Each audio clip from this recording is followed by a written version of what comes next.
Preface. Experience, Translation, and Modernity. By Elise Pester. Unclassifiable, labyrinthine, contradictory, or brilliant, the work of Walter Benjamin dazzles. But the force of his formulas has sometimes masked a complex thought, with extensive ramifications, which finds its source in a plurality of disciplines. Rediscovered in the 1960s, his theoretical work has often been the subject of segmentation according to scientific and literary fields, while for this contemporary thinker philosophy, art criticism, historical reflection, and radio plays come into play. Dialogue on an ongoing basis. His work is built from his intimacy, his childhood memories, and the experiments that have marked a life marked by extraordinary curiosity. The crossing paths laid by Benjamin between these different fields have created a dazzling and unprecedented thought. Against the backdrop of the rise of National Socialism and the arrival of Hitler in power, Walter Benjamin wrote three essential texts between 1921 and 1936, The Task of the Translator, Experience, and Poverty, which gives its title to the present collection, and The Storyteller. These essays express with agility his vision of an era and allow us to observe how the conditions of instability generated by the interwar climate seem to have paradoxically provided the Berlin writer with a sort of spatio-temporal reservoir, from which he drew his philosophical reflections. From the drive to translate to the duty to translate. Walter Benjamin retained from his itinerant university studies, Berlin, Fribourg, Bern, Heidelberg, a pronounced taste for travel. This truism of displacement allows him to become one with foreign places. He immersed himself in these new territories, settled there for a while, and wrote. But this stroll traced through his desires and encounters was gradually replaced by exile.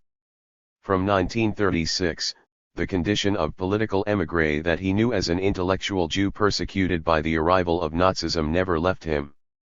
Paris, Ibiza, San Remo, and Skofsbostrand, in Denmark, became his lands of exile. He also died abroad, in Portbou, just on the other side of the Franco-Spanish border, seeking to escape, through a hasty suicide, the suffocating atmosphere of war. This writer in transit, sometimes wandering, whose melancholy character has been depicted, nevertheless demonstrates a move towards the other language, a desiring impulse which reflects a formidable drive to translate one at work.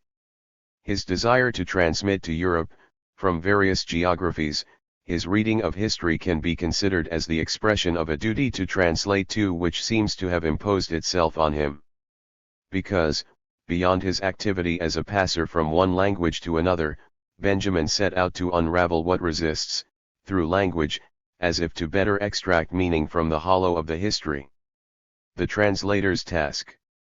In The Task of the Translator, Walter Benjamin offers a conception of translation that is both scientific and poetic. And if this pioneering essay in modern literary translation studies had a major influence on translation theorists in the 20th century, its scope extends well beyond that. This task indeed has multiple implications and functions in current affairs as a paradigm which offers the possibility of reading and deciphering other events. Furthermore, and in addition to the desire to disseminate French works to the German public, the function of translator also seems to be for Benjamin a means of distancing himself from the written word and putting it in tune with history, a text being fundamentally impregnated and revealing of an era. Published in 1923, The Task of the Translator constitutes the foreword to Charles Baudelaire's Tableaux Parisiens, which Benjamin himself translated into German. The philosopher immediately chose not to discuss the work of the French poet, preferring to present his own theory of translation to which he has attached fundamental importance since the exposition of his Philosophy of Language Indiana 19164. Written in 1921, this text manifesto allows a certain mechanism to filter through, specific to Benjaminian thought, engaging at the same time the wish for a return to the original, Adamic language. The idea of universality of translation, put forward in 1916 and according to which all languages are translatable into each other. Translation is the passage from one language into another through a series of continuous metamorphoses. Nevertheless persists here. Mutations caused by translation. Benjamin offers a dynamic perspective based on the following idea: translation is a form. To understand it as such, we must return to the original. This statement allows us to understand that the translation, always secondary to the creation of the work, is modeled on the original, a sort of text metamorphosis which attempts, without wanting to replace it, to come as close as possible to this last. The translation must therefore be transparent, while retaining the following virtues: fidelity and freedom, in the meaning and in the word.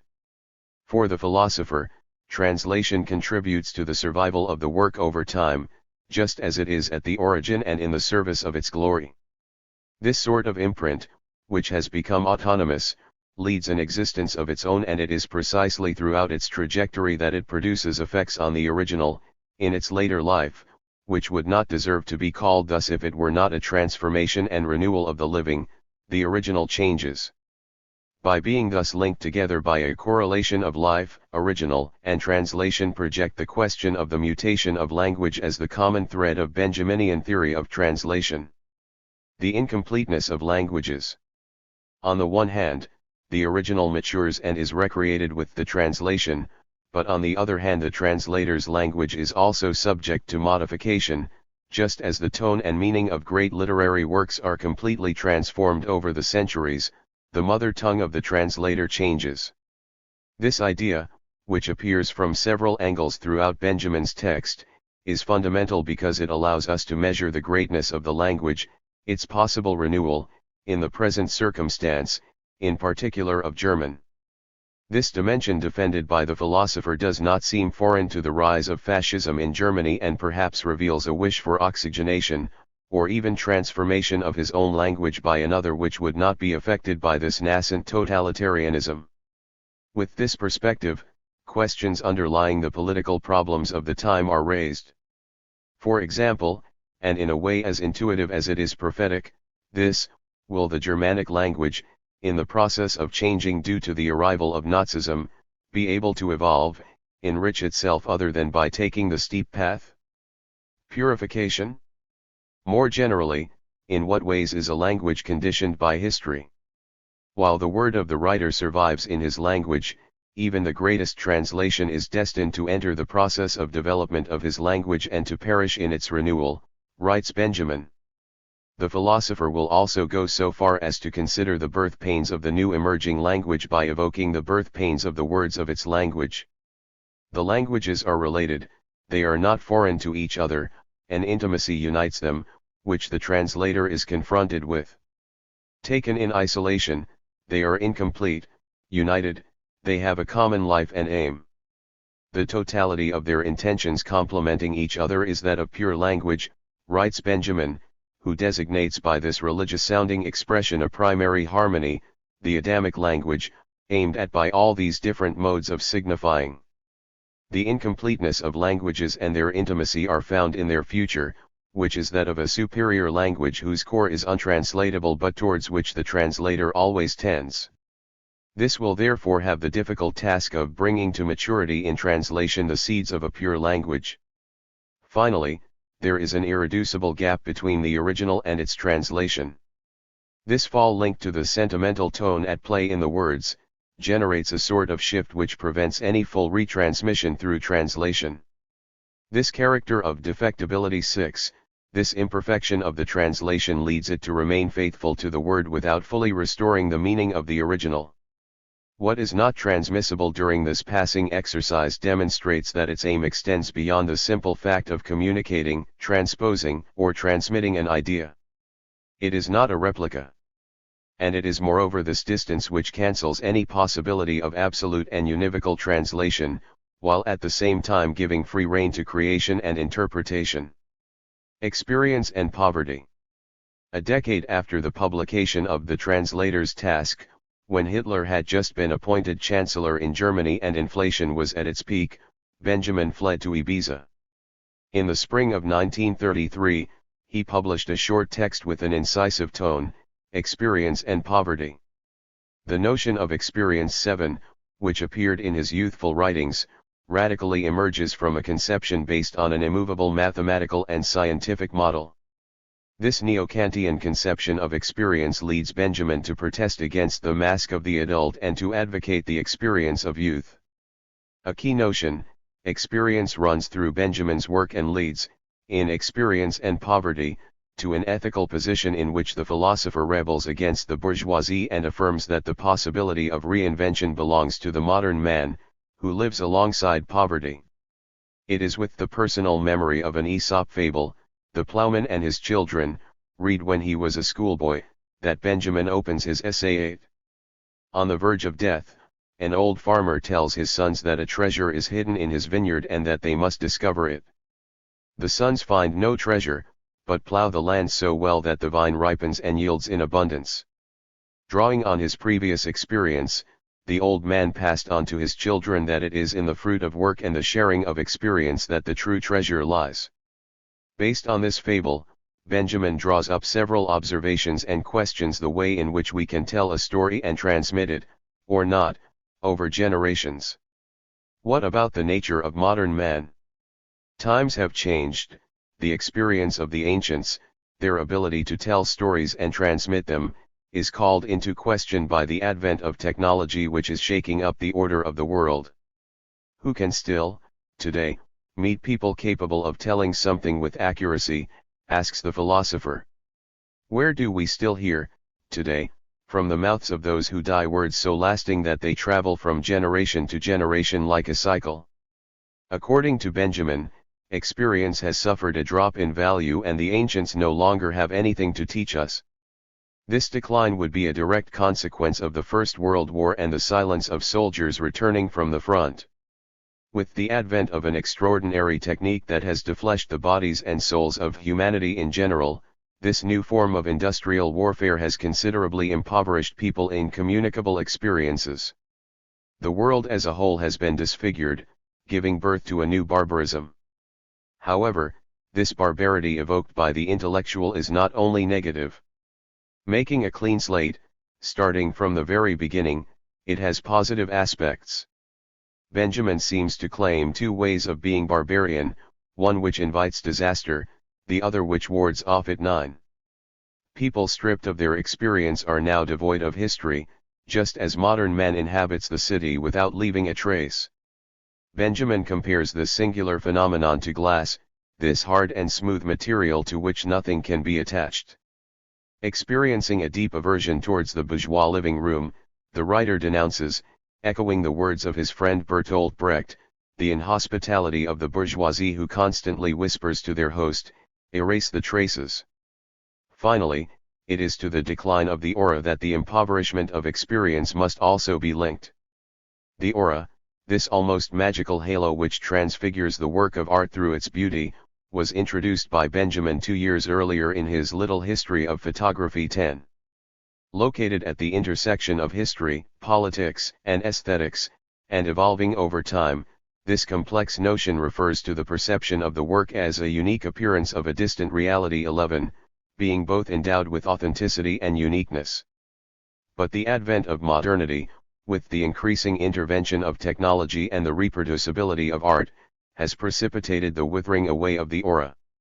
However, this liquidation is not to be regretted, the reception of art thus desecrated being made more accessible to all, which makes the aura a phenomenon marked by ambivalence. The storyteller. The essay The Storyteller comes into close correspondence with experience and poverty. Benjamin reformulates his most advanced theses on the crisis of the experience of modern man by taking up his theorizations on the withering away of the aura. Written in 1936 for the Swiss magazine Orient und Occident 12 while he was exiled in France, this text takes a close look at the work of Nicholas Lskov, a Russian writer from the second half of the 19th century who is located at the cross of Dostoevsky for his inclination towards orthodoxy and the power of the passion which animates his characters, and of Tolstoy for his commitment to the rural world. 13. According to Benjamin, Lskov embodies the very figure of the storyteller who is disappearing. This essay mainly revolves around the following idea: the art of storytelling is moving towards its end, which Benjamin links directly, almost word for word, to this other idea supported 3 years earlier in Experience and Poverty, the experience has suffered a drop in value. Indeed, people are less and less able to speak up and tell a story in front of a listening audience.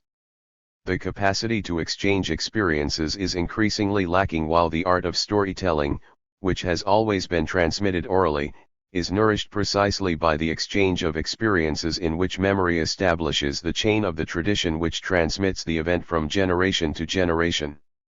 The appearance of the novel led to this decline, the novelist being a loner, unlike the storyteller who draws inspiration from his experiences and those lived by others, to tell stories. The reign of information and immediacy. Even if a certain regret appears in Benjamin regarding the disappearance of this figure of the storyteller, this revelation is not clouded with nostalgia, modernity being incompressible and now to be grasped. The crisis of classical narration leads Benjamin to propose a new theory of the novel which is interested in the meaning of life that death confers. Characterized by individualism, the novel replaced the art of storytelling. This category of the novel, however, is in turn supplanted by another phenomenon, the appearance of the press. People ultimately only read newspapers and are exclusively receptive to information that only has new value, won over by this need for immediacy and efficiency. Even though every day we are updated with global news, this information transmits nothing other than plausible content that crushes our ability to dream. We are poor in remarkable stories, writes Benjamin.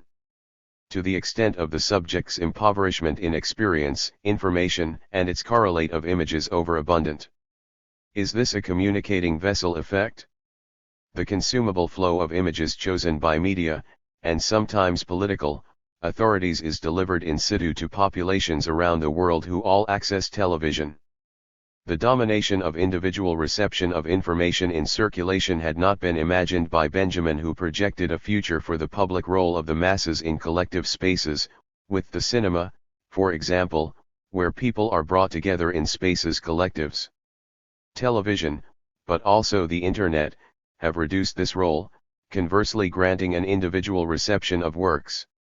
Of the various existing media, the television continues today to embody the one which, once switched on, broadcasts in a loop, from a range of national and international channels, an uninterrupted flow of images. There, and in certain circumstances, the primacy of the visual can go so far as to drown out the subject's words, directly cancelled by a no-comment 14 which abandons him to his solitude and the nonsense of a raw image, not mediated by language. Unlike the story told and listened to, which is not enclosed in itself and which opens the door to everyone's interpretation, television, by imposing constraints on subjectivity and penetrating the private sphere of people, seems to lock the subject's daydreaming abilities. Anyone who listens to the media endlessly can no longer forget themselves or escape. Conversely, he identifies with the scraps of testimony that he managed to grasp on the fly, and remains stunned. However, with the creation of the Internet, new modes of communication have emerged. Favoring, sometimes without their knowledge, the creation of social bonds, the birth of new languages, codes, and formats allow, in their own way, the circulation of words. In this context, the function of exchange between men appears in a new light, a phenomenon of modern language and culture probably revived by the need to exchange and tell stories, without however succeeding in replacing the potential for wonder that the story brings. In this sense, this form of narration is superior to others and will remain so. The slowness of the story, with its own temporality, opposes the speed of the press and interactive tools. The life that has passed smoothly makes the dying person who, imbued with knowledge, wisdom, and full of his lived stories, will know how to communicate and deliver stories that have to do neither with novelty nor with immediacy. From the incommunicable to the possibility of translation. The First World War seems to have subjected man to an alienating influence. The deployment of technology has on this occasion generated a form of annihilation of man's ability to discuss his experiences. This fact is very well described by Walter Benjamin through the notion of incommunicable. The absence of testimony from soldiers returning from the battlefield mentioned in Experience and Poverty and in The Storyteller refers to the impossibility of the witness to relate what precisely remained beyond language and which relates to trauma. Because the philosopher supports a remarkable idea, certainly, the surviving soldier of 14 to 18 was deeply shaken by the dirty war, but it was also all of humanity that was affected by it. Wounded in turn by the scale of the disaster, the community was not able to welcome its men and constitute itself as a supporting interlocutor, able to reintroduce the symbolic where the register of reality had destroyed the existence of the fighters. Access to a secure shelter, within which speech could have entered into circulation, was transformed into an impossibility of exchange. Any predisposition to the speech of fellow human beings, also affected in their deepest selves, having been shattered. Someone who has had a close encounter with death sometimes feels the need to recount the journey through the peril from which they escaped. But when the difficulty of telling another person is mixed with an inhospitable reception of his testimony, the attitude of not listening can generate destructive suffering in him. The soldier's inability to testify is a strong reminder of the current situation of refugees who have fled political, economic, and social violence in their country. Just like the recruit stunned by the Great War, the words of the refugee, when they do not meet with hospitality within the state of the refuge country, can see themselves stifled in their first impulse to testify and share their experience with others. The impact of certain collective violence is sometimes so strong that it creates language gaps of the order of the unspeakable. This register, evoked by Benjamin, ultimately refers to the question of trauma and the scandalous dimension that certain words take on, the affects that accompany them and produce what resists so much in translation. What the refugee has experienced is sometimes so extraordinary, the subjective effects linked to the subject's attempts to tear away his humanity profoundly affect his identity, that an immeasurable gap between his transmitted experience and that of the host community forms. From then on, his trajectory is no longer recognizable to his hosts, who begin to reject him. Consequently, the absence of social ties makes the story and subjective integration of this traumatic past even more difficult. But it's not just about the refugee having access to someone like him to talk to. It is also, and above all, for him to find a good interpreter, another who is able to facilitate translation operations linked to his remaining suffering, through language, without imposing a language on him. The need for a translating authority which promotes the transformation through the passage from one side to another of what had remained psychically excluded can bring the communicable to life. This translation operation is embodied in the act of translating from one language to another. Refugees, by accessing a new language, will be able to reappropriate, through new signifiers, what had remained beyond words, thereby allowing a possible reconfiguration of their experience. But translation can also be read as the movement of an object from one point to another, a movement inducing metamorphosis. Because, through the irremediable loss that all transmission generates, a space opens up for creation and transformation. It is thanks to this structural flaw specific to translation that psychic gain becomes possible for the subject. This third party, facilitating translation, could also be embodied by a courier. The psychoanalyst, for example, will try to give the analysand access to this work of deciphering so that he can reappropriate, in another form, the untranslatable 15 which was left behind with him. Through this operation, new meanings are now able to be formed. Furthermore, the descendants of subjects who have experienced, for example, serious political and social violence will sometimes be asked to translate what had remained silent among their ancestors. The act of transmission can in this case operate as translation and allow the memory between generations to be restored.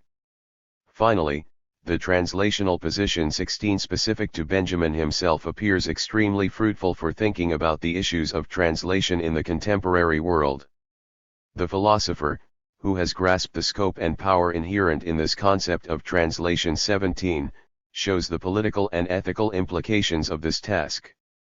We saw how the writer translated from one language to another, of course, but also, beyond, and through writing, the way in which he tried to approach as closely as possible the political questions of his era, as if to better decipher them. These attempts at translation were also manifested by his creation of multiple versions of his writings, aiming for a textual exploration from various languages. We wonder, in hindsight, if the intellectual has not found here a way to combat totalitarianism, offering committed analyses of art and politics. In this context, let us remember that translation was largely banned by the arrival of the Nazi regime in Germany, which had the hidden wish to close the Germanic language in on itself. By prohibiting such activity, the myth of a pure origin of the language could be ideally safeguarded, ruling out any possible contamination from abroad. Transdisciplinary thinking. The historical interstice of the interwar period explored by Benjamin led him towards new, even revolutionary conceptions, his political concern, of Marxist inspiration, greatly contributing to his affirmative style, sometimes radical in tone. The fact of exposing his theorizations in the form of fragments, most often through small manifestos, or even through the use of the Radio 18, reveals a thought in constant construction. His work, unfinished, does not prevent him from always tending towards a unity where ethics and history come together. The themes chosen by Benjamin find their source in a wide variety of fields, showing multiple thinking and an ability to involve fields other than those initially initiated. In this sense, Benjamin is an eminently modern intellectual who gave birth to true transdisciplinary thinking. This in fact crosses disciplines by associating them with each other in a way that is both transversal and transgressive. 19. From this perspective, the resonances of the three texts presented here prove remarkable for thinking about today's world. By allowing disciplines, but also the near and the far, to meet, Benjamin has become essential, without doubt, one of the most important contemporary thinkers. Experience and Poverty. 1.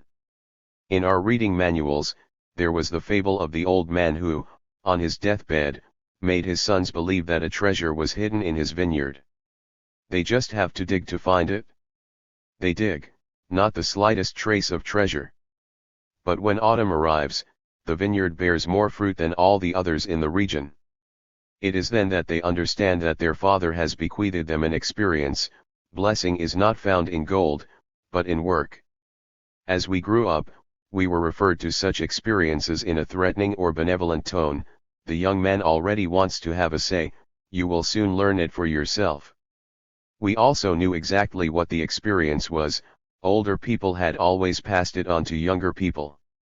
Concise, adorned with the authority of age, taking the form of proverbs, redundant in its chatter, stated in the form of stories, sometimes stories from distant lands, told by the fireplace to children and grandchildren. Where has all this disappeared? Who can still, today, meet people capable of telling something with accuracy? Where do we still hear, today, from the mouths of those who die words so lasting that they travel from generation to generation like a cycle? Who still finds help today in the evocation of a proverb? Who would even dare to try to get rid of youth by referring it solely to their own experience?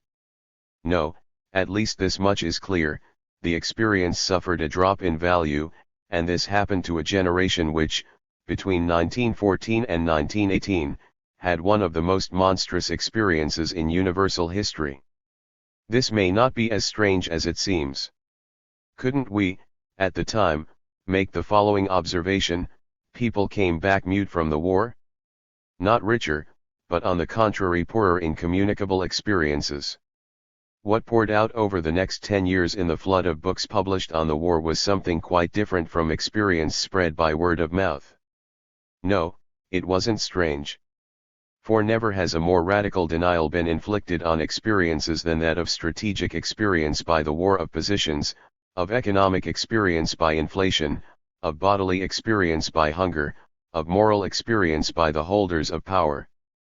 A generation that had still gone to school on horse-drawn trams found itself exposed in a landscape where nothing was untouched by change except the clouds and, in the middle of it all, in a field of forces crossed by destructive flows and explosions, the tiny and frail human body. A whole new poverty has fallen on men with this monstrous deployment of technology. And the other side of this poverty is the oppressive wealth of ideas which filter through people, or rather which take hold of them, through the awakening of astrology and yoga wisdom, of Christianity, science and palmistry, vegetarianism and gnosis, scholasticism and spiritualism. Because it is not a real awakening that is occurring, but a galvanization. We must think of Ensor's magnificent paintings where specters fill the streets of big cities, petty bourgeois dressed in carnival disguises, deformed flower masks, crowns of sequins on their foreheads twirl as far as the eye can see. These paintings are perhaps nothing other than the image of this frightening and chaotic rebirth in which so many people place their hopes. But here the following thing manifests itself in the clearest way: our poverty of experience is only a part of the great poverty which, once again, has a face, and a face as clear and precise as that of the beggar in the Middle Ages. What is all this cultural heritage worth if it is not linked to experience for us? The hodgepodge of styles and worldviews of the past century has made it all too obvious to us where this heritage can lead when experience is feigned or monopolized, not to assign a value to recognizing our poverty. Yes, let's face it, this poverty of experience does not only concern our private experiences, but also those of humanity in general. And this is a new form of barbarism. Barbarity. Indeed. We say this to introduce a new and positive concept of barbarism. Because where does poverty of experience lead the barbarian? It leads him to start again from the beginning, to start again, to get by with little, to rebuild with little, without looking to the right or to the left. There have always been among the great creators implacable spirits who, above all else, made a clean slate. They actually wanted a drawing board, they were builders. Descartes was one of them. He initially wanted for all philosophy only the single certainty, I think, therefore I am, and used it as a point of support. Einstein too was a builder, he who suddenly became interested in the vast world of physics only in a single small disagreement between Newton's equations and the empirical data of astronomy. And it is this same act of starting again from the beginning that artists had in mind when, like the Cubists, they followed the example of the mathematicians and constructed the world from stereometric shapes, or when, like Klee, they relied on the example of the engineers. Because Klee's figures seem sketched out on the drawing board, and, just as a good car obeys above all the needs of the engine, including in its bodywork, they obey above all, in the expression of their looks, to the interior. Inside more than inwardly, that's what makes them barbaric. Here and there, the best minds have long since begun to explain what all this is about. Complete disillusionment with our time, but also unreserved claim to it, this is their distinctive sign. It is the same thing when the poet Bertolt Brecht established that communism is not the fair distribution of wealth, but of poverty, and when the precursor of modern architecture, Adolf Loos I, declared, I do not write only for those who possess a modern sensibility. I do not write for those who are consumed with nostalgia for the Renaissance or the Rococo. An artist as dense as the painter Paul Klee and a programmatic artist like Loos, both reject the traditional, solemn, and noble image of man, adorned with all the offerings of the past, to turn towards their naked contemporary, who cries like a newborn in the dirty diapers of this era. No one greeted him with more joy and laughter than Paul Scheerbardt II. From a distance, some of his novels resemble those of Jules Verne. But unlike Verne, for whom it is ultimately only small French or English rentiers who travel at full speed through the universe aboard the most extravagant vehicles, Scheerbardt was interested in the question of knowing what kind of completely new creatures, worthy of attention and love, our telescopes, our planes and our rockets have transformed the man of the past. Furthermore, this creature already speaks in a whole new language. Indeed, what is decisive in it is the characteristic feature of arbitrary construction, as opposed to that of organic construction. This is the unmissable dimension of the language of Scheerbardt's man, or rather of Scheerbardt's people, because resemblance to man, this principle of humanism, is precisely what they refuse. and even in their own names, Pika, Labu, Sofanti, and others of the same kind, these are the people who are named in this book, which bears the name of its hero, Lisabendio. Russians also readily give their children dehumanized names. They call them October according to the month of the revolution, or Pjadalekta according to the 5-year plan, or Avakim in reference to an aviation company. Not a technical innovation of language, but its mobilization in the service of combat or work, and in any case in the service of the transformation of reality and not its description. But Shearbart, to come back to himself, attaches great importance to housing his people, and like them, his fellow citizens, in camps corresponding to their situation, in mobile and sliding glass houses such as Luce and Le Corbusier have them built in the meantime. It is not for nothing that glass is such a hard and smooth material, to which nothing can be attached. He is also cold and sober. Glass things don't have an aura. Glass is generally the enemy of secrecy. He is also the enemy of property. The great writer André Gide once said, "Everything I want to possess becomes opaque to me." Do people like Shearbart dream of glass buildings because they are fans of a new poverty? Perhaps a comparison will tell us more here than theory. When someone enters a bourgeois room from the 1880s, despite all the feeling of comfort that may emanate from it, the strongest impression is, you have nothing to look for here. You have nothing to look for here, because there is not the slightest place here where the inhabitant has not already left his mark, on the cornices of the walls with trinkets, on the armchair with placemats, on the windows with transparencies, in front of the fireplace with the fire screen. A good word from Brecht helps us to continue, to go beyond, erase the traces. Says the refrain in the first poem of the City Dweller's Handbook. In the bourgeois room, the opposite behavior has become habit. And, conversely, the interior obliges the inhabitant to adopt the greatest number of habits, habits which suit the interior in which he lives more than for himself. Anyone who still remembers the absurd state into which the inhabitants of these plush houses fell when something broke in the apartment can understand this. Even their way of getting angry, this affect which gradually begins to disappear and which they could play with great virtuosity, was above all the reaction of a man from whom the traces of his days on earth have been erased. Shearbart with glass and Bauhaus with steel created spaces in which it is difficult to leave traces. In accordance with what has been said, explains Shearbart more than 20 years ago, we can indeed speak of a culture of glass. This new glass medium will completely transform man. And we can only hope that this new culture of glass does not encounter too many adversaries. Poverty of experience, this should not be understood as if men aspire to a new experience. No, on the contrary, they aspire to free themselves from experience. They aspire to an environment in which they can highlight their poverty in a pure and explicit way, their external poverty and ultimately also their internal poverty, in such a way that it comes out with something respectable. Nor are they always ignorant or inexperienced.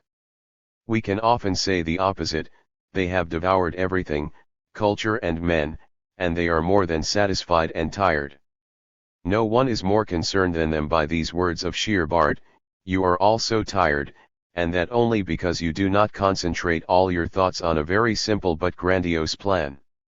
Fatigue is followed by sleep, and then it is not uncommon for the dream to compensate for the sadness and discouragement of the day and to show the realization of the very simple but grandiose existence for which, in the waking world, the strength is lacking. The existence of Mickey Mouse is the stream of man today. This existence is full of miracles that not only surpass the miracles of technology, but mock them. Because what is most curious about them is precisely that they all occur without machinery, in an improvised way, from the body of Mickey Mouse, from his supporters as well as from his persecutors, from the furniture of the everyday life just like a tree, a cloud, or the sea. Nature and technology, the primitive and comfort have become entirely one, in the eyes of people tired of the endless complications of everyday life, for whom the finality of life only emerges as the most distant vanishing point from an infinite perspective of means, an existence which, with each change, is sufficient to itself in the simplest and at the same time most comfortable way, an existence in which a car weighs no more than a straw hat and in which the fruit on the tree rounds out as quickly as the basket of a hot air balloon, such an existence appears liberating. And now let's take a step back, We have become poorer. We have sacrificed end after end the heritage of humanity, often for 1/100th of its value. We had to deposit it at the pawnbroker to receive in exchange the small change of the current. The economic crisis is around the corner, behind her a shadow, the approaching war.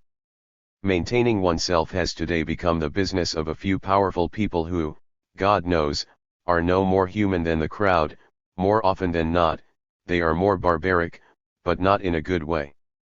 The others, on the other hand, must adapt, a new beginning, with little.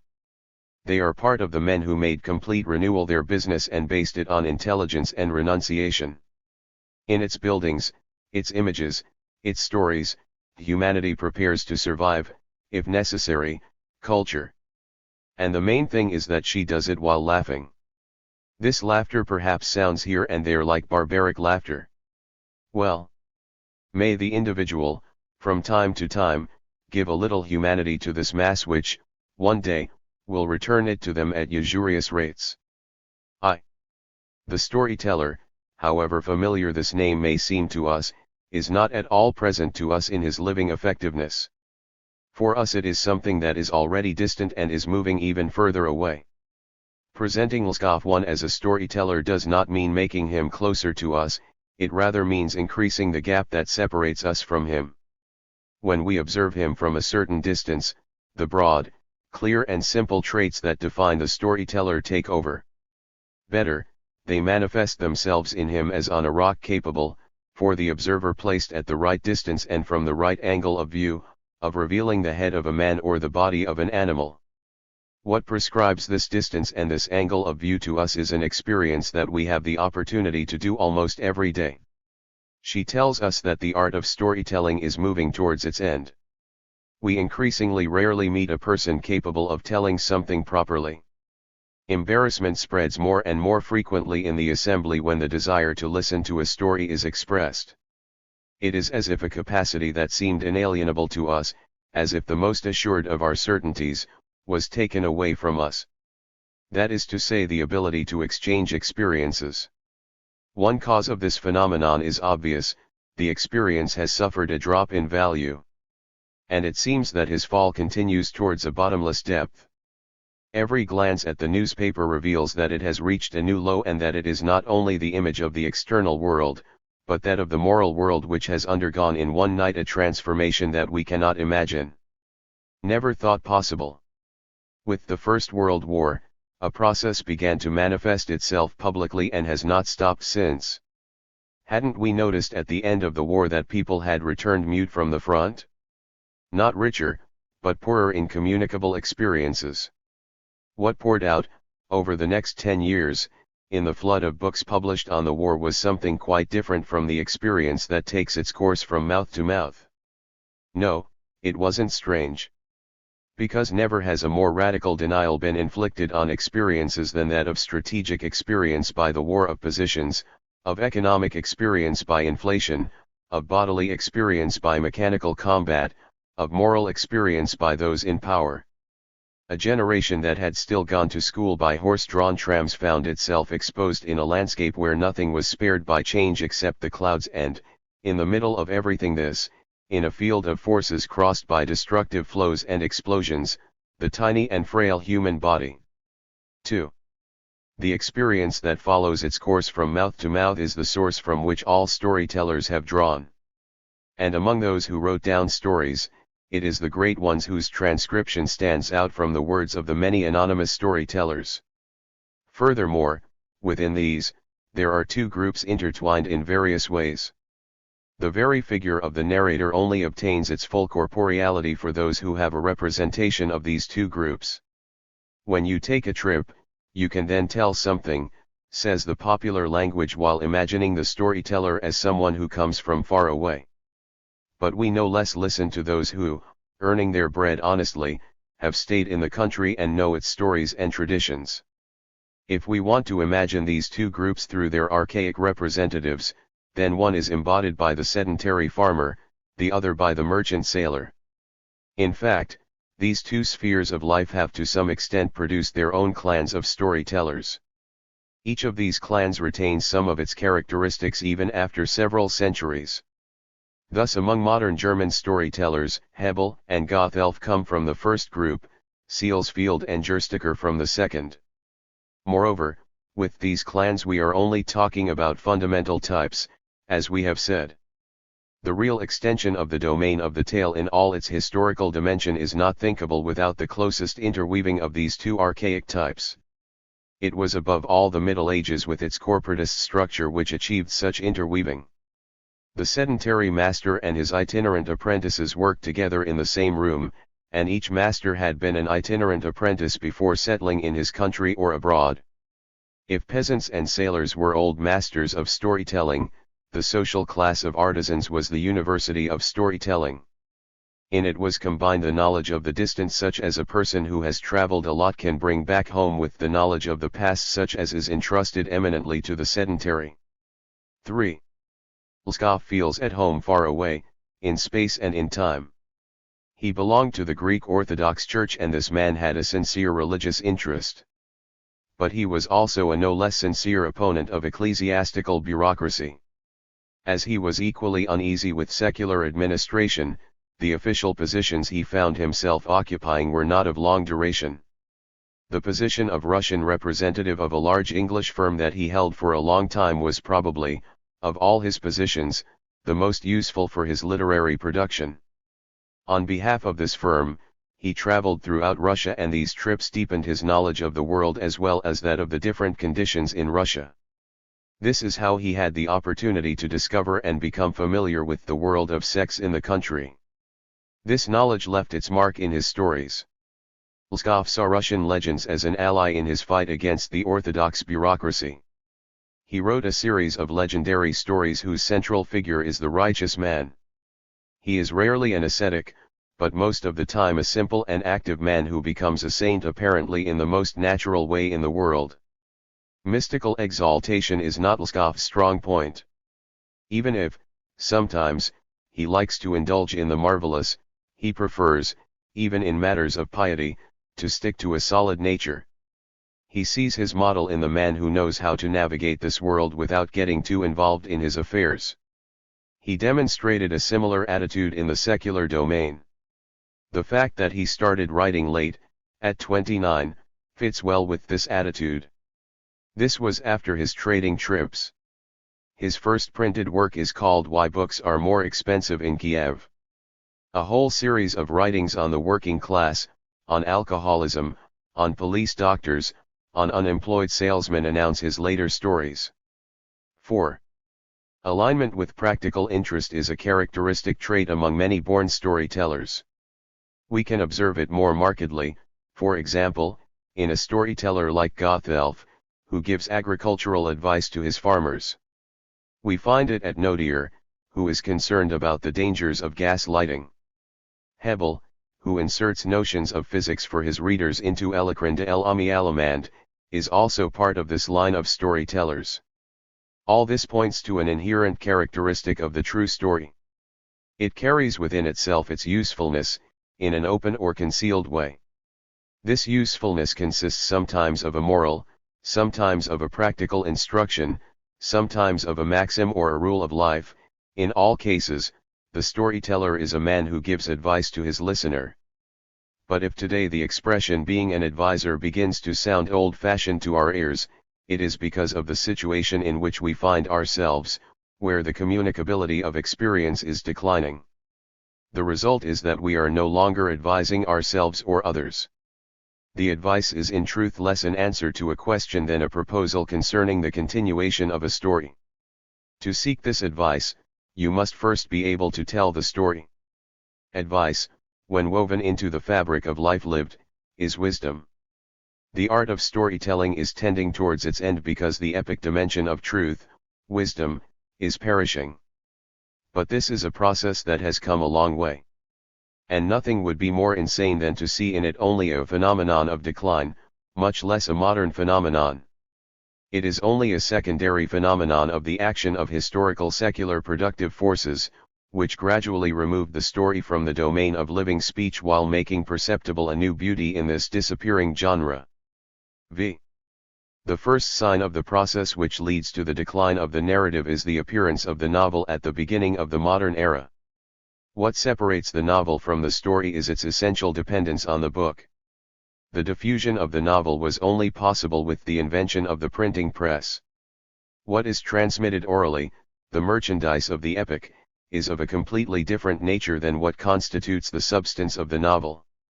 The novel stands out from all other forms of prose literature, tales, legends, and even short stories, in that it neither comes from oral tradition nor aims to integrate into it. But it is distinguished above all from the act of telling. The storyteller draws what he tells from experience, his own and that which has been reported to him.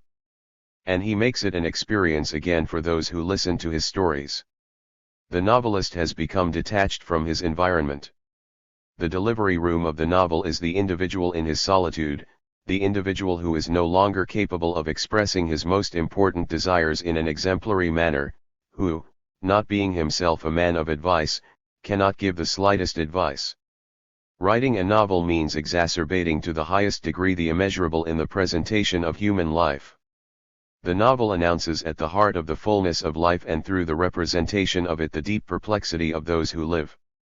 The first great book of its kind, Don Quixote, teaches us from the outset the greatness of soul, the audacity and the eagerness to help and serve of one of the noblest men, Don Quixote himself, are entirely devoid of counsel and do not possess the smallest spark of wisdom. If, over the centuries, attempts have constantly been made to insert didactic instructions into the novel, and it is perhaps in Wilhelm Meister that this was accomplished most markedly, these attempts always result in a modification of the novelistic form itself. However, the coming-of-age novel does not deviate in any way from the fundamental structure of the novel. By integrating the social living process into the development of the person, it generates the weakest justification imaginable for the spheres which determine this process. Their legitimacy is lacking in relation to their reality. This insufficient side becomes precisely the event in the coming-of-age novel. 6. We must imagine the transformation of epic forms as having been accomplished at rates that can be compared to those of the changes that the surface of the earth has undergone over the centuries. There are hardly any other forms of human communication that have been formed and lost more slowly. The novel, whose beginnings date back to antiquity, took hundreds of years before finding in the bourgeoisie in the process of being constituted the elements which served for its full development. With the appearance of these elements, the story began to slowly sink into the archaic. Certainly, he took hold of the new content that manifested itself very differently, but he was never truly determined by it. Furthermore, we can observe how, with the progressive domination of the bourgeoisie, of which the press is one of the most important instruments in the age of advanced capitalism, a form of communication emerges, which, as far back as one can go its origin, was never decisively influenced by the epic form. But now its influence is exerted. It appears that she is no less foreign to the story than the novel, but that she opposes it in a more threatening way than the latter and also leads it to a crisis. This new form of communication is information. Villemessant, the founder of Le Figaro, characterized the essence of information in a famous formula. For my readers, the burning of a farm in the Latin Quarter is more important than a revolution in Madrid. This formula suddenly makes it clear that, from now on, we listen less to the news that comes from far away than to the information which provides a point of support to grasp what is closest. News that came from far away, whether the spatial distance of foreign countries or the temporal distance of tradition, had an authority that gave it value even when it was not subject to control. But information requires the possibility of rapid verification. This is its primary dimension. It appears to be comprehensible in itself and for itself. It is often no more accurate than the news of previous centuries. But while this readily borrows from the marvelous, it is essential for the information that it sounds plausible. It thereby turns out to be irreconcilable with the spirit of the story. If the art of storytelling has become rarer, the dissemination of information has contributed decisively to the state of affairs. Every morning brings us news from around the world. And yet, we are poor in remarkable stories. This is so because no event reaches us that has not been peppered with explanations. In other words, soon, nothing that happens will serve the story, soon, everything will be for the benefit of information. Already half of the art of storytelling consists of keeping a story free of explanations during its restitution. Lskov is a master in this field. The extraordinary, the marvelous, is told with the greatest precision. On the other hand, the psychological framework of the event is not imposed on the reader. He is free to arrange the thing as he sees fit, and thus, what is told reaches an amplitude that information lacks. 7. Lskov went to the school of ancient masters. Herodotus was the first Greek storyteller. In the 14th chapter of Book 3 of his Histories, there is a story from which we can learn much. This is the story of Samanite. After the Egyptian king Samanite was defeated by the Persian king Cambyses and taken prisoner, Cambyses deliberately sought to humiliate his prisoner. He gave the order to place Samanite in the street where the Persian triumphal procession was to pass. He then made sure that the prisoner saw his daughter who had become a servant going to fetch water from the spring. While all the Egyptians were complaining and groaning at the sight of this spectacle, Samanite remained alone without uttering the slightest word or making the slightest gesture, his eyes fixed on the ground. When, shortly afterwards, he saw his son being led to execution with a whole column of prisoners, he also remained impassive. But when later he recognized in the line of prisoners one of his servants, an old man reduced to poverty, he beat his head with his fists and gave all the marks of the greatest affliction. We can see with this story what a real story is. Information draws its reward from the moment it is new. She only lives in this moment, she must surrender to him entirely and explain herself to him without wasting the slightest time. It is different with the story, it does not get wasted. It retains its condensed strength within itself and is able to expand even after a long period of time. So, Montaigne returned to the story of the Egyptian king and wondered why he only laments at the sight of his servant. He replies, it was that, being full and overwhelmed with sadness, the slightest overload broke the barriers of patience too. This is what Montaigne says. But we could also say, the destiny of the members of the royal family does not affect the king, because it is his own destiny. Or, many things move us on stage that do not move us in life. This servant is only an actor for the king. Or again, great pains accumulate and only break out at a moment of relaxation. The sight of this servant was this moment of relaxation. Herodotus explains nothing. His relationship is extremely dry. This is why the story of ancient Egypt is still capable, after several thousand years, of provoking astonishment and reflection. It resembles the seeds that remained locked for thousands of years in the airtight chambers of the pyramids and which have retained their power of germination to this day. 8. Nothing commends a story to memory in a lasting way more than this compact and chaste form which escapes psychological analysis. The more the renunciation of the psychological degrade comes naturally to the narrator, the more the story's claim to a place in the listener's memory increases, the more perfectly it fits into his own experience, and the more he will ultimately tend to tell about a near or distant day. This process of assimilation which takes place in depth requires a state of relaxation which is becoming increasingly rare. If sleep is the pinnacle of bodily relaxation, then boredom is the pinnacle of spiritual relaxation. Boredom is the bird of dreams that incubates the egg of experience. The rustling of the forest leaves chases him away.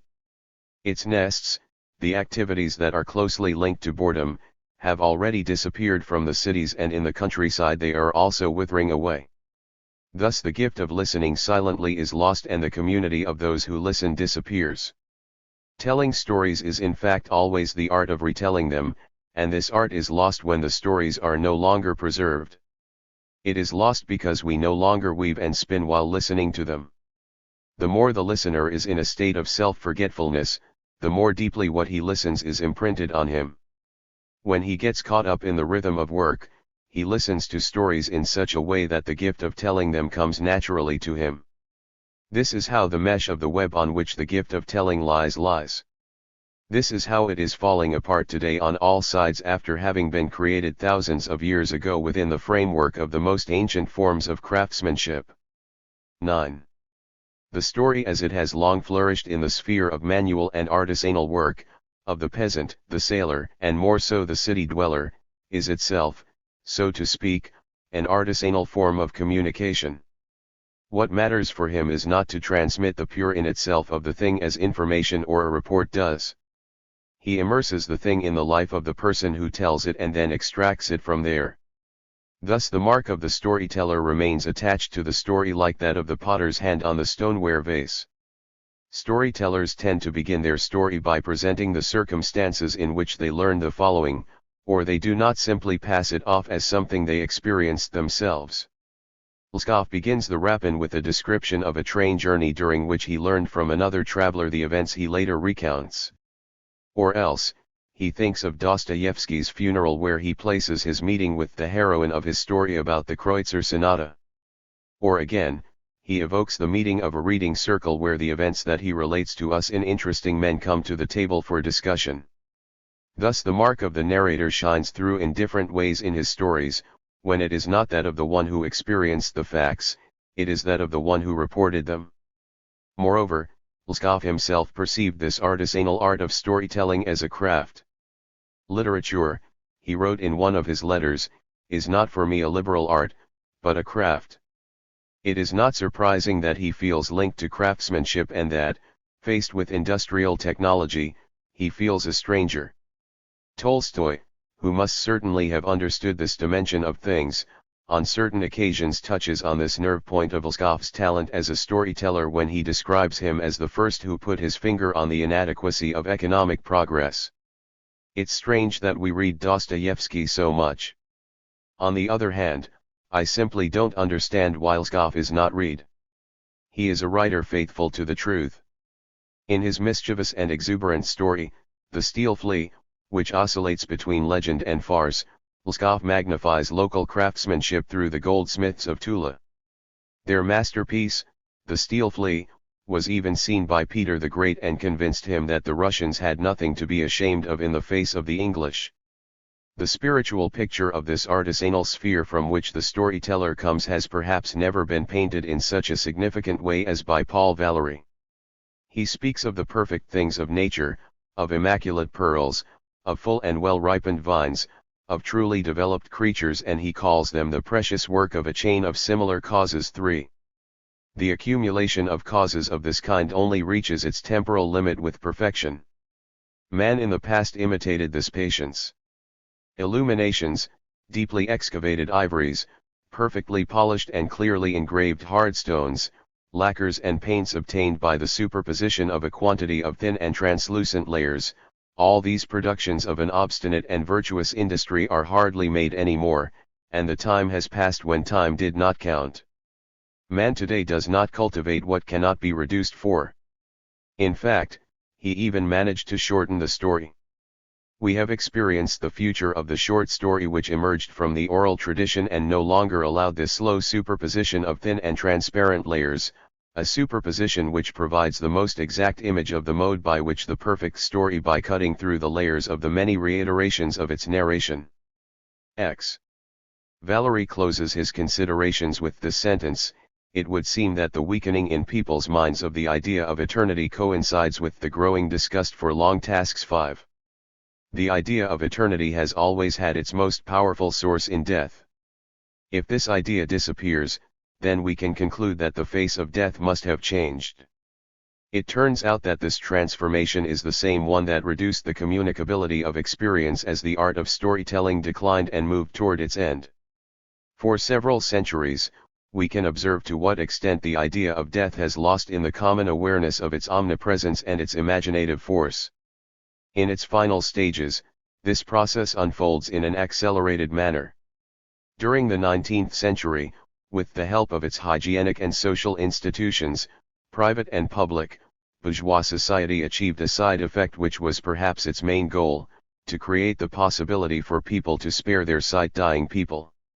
Dying, which was previously in the life of the individual a process that was both public and most exemplary, the process of death is during the modern era increasingly pushed outside the perceptible world of the living.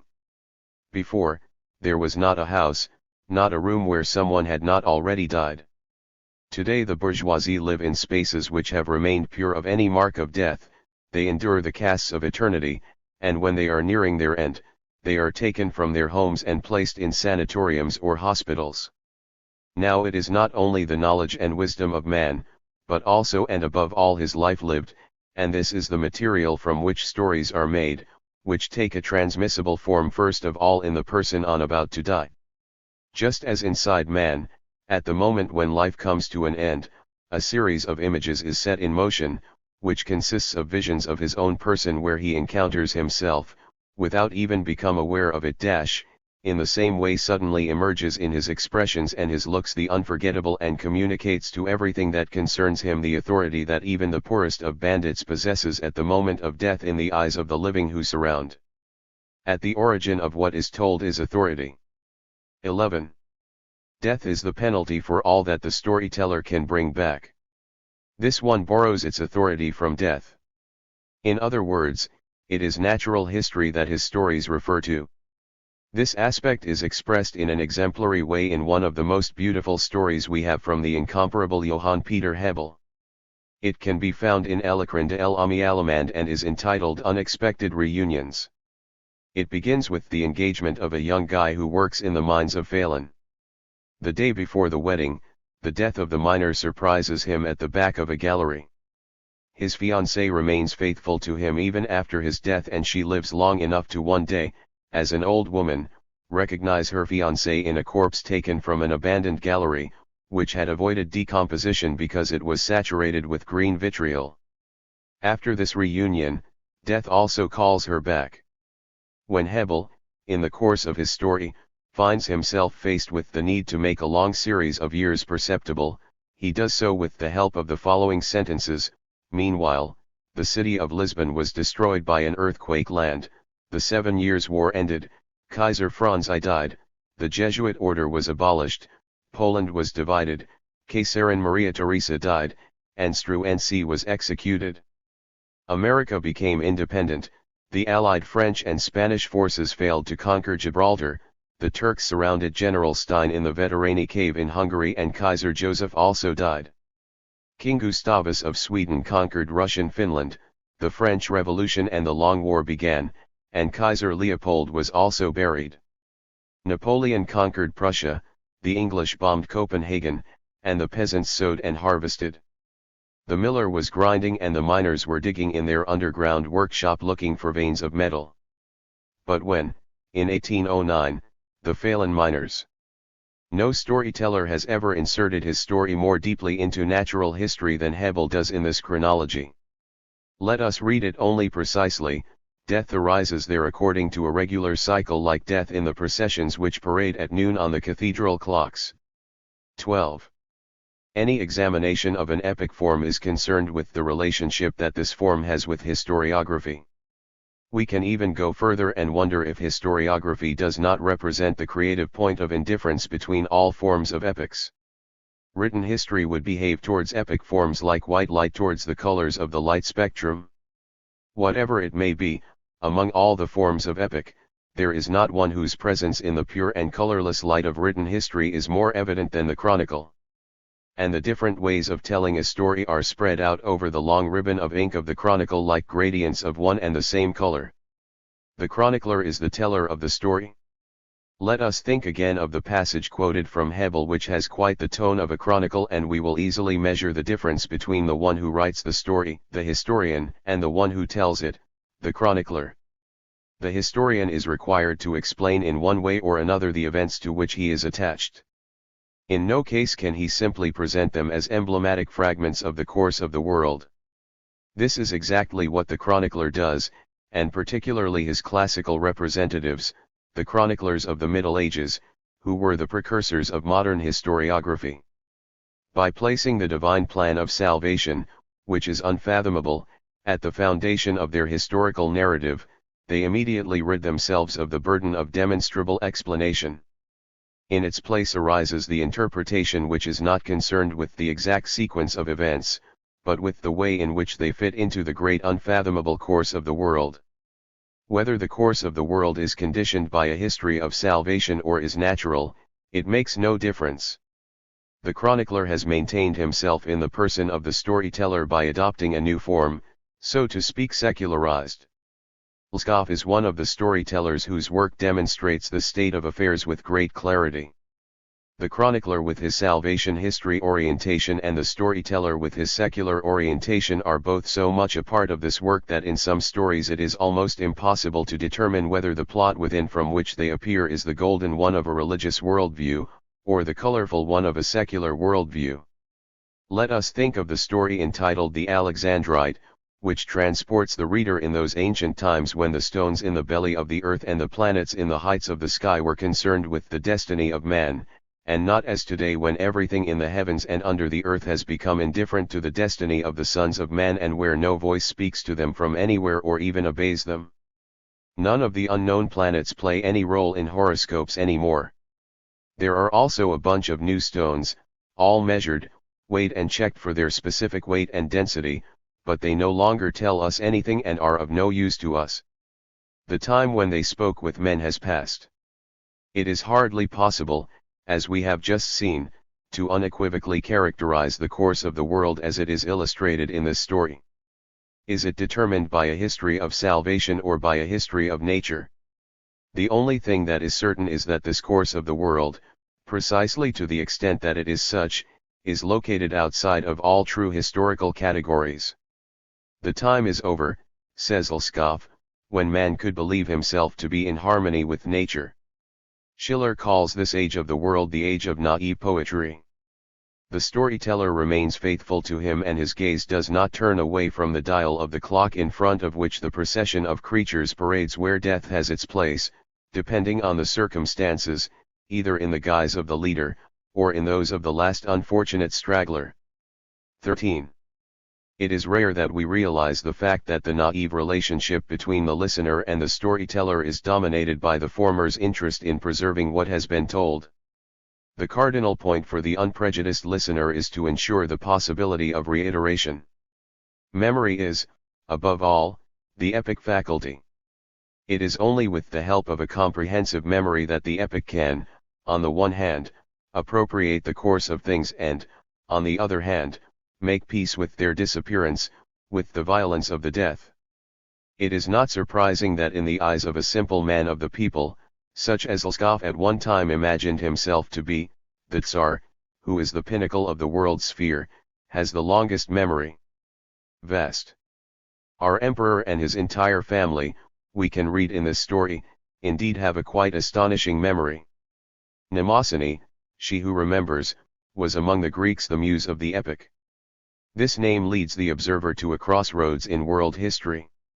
If, in fact, what is recorded by memory, historiography, constitutes the point of creative indifference between the different epic forms, then its oldest form, the epic, because it is a sort of point of indifference, includes the story and the novel. When, subsequently, over the centuries, the novel began to leave the fold of the epic, it appeared that what in it relates to the muse, that is to say memory, manifests itself in adopting a completely different form than the one it takes in the story. Memory establishes the chain of tradition which transmits the event from generation to generation. She is what in the epic relates to the muse in the broad sense. It includes the different particular species of the epic.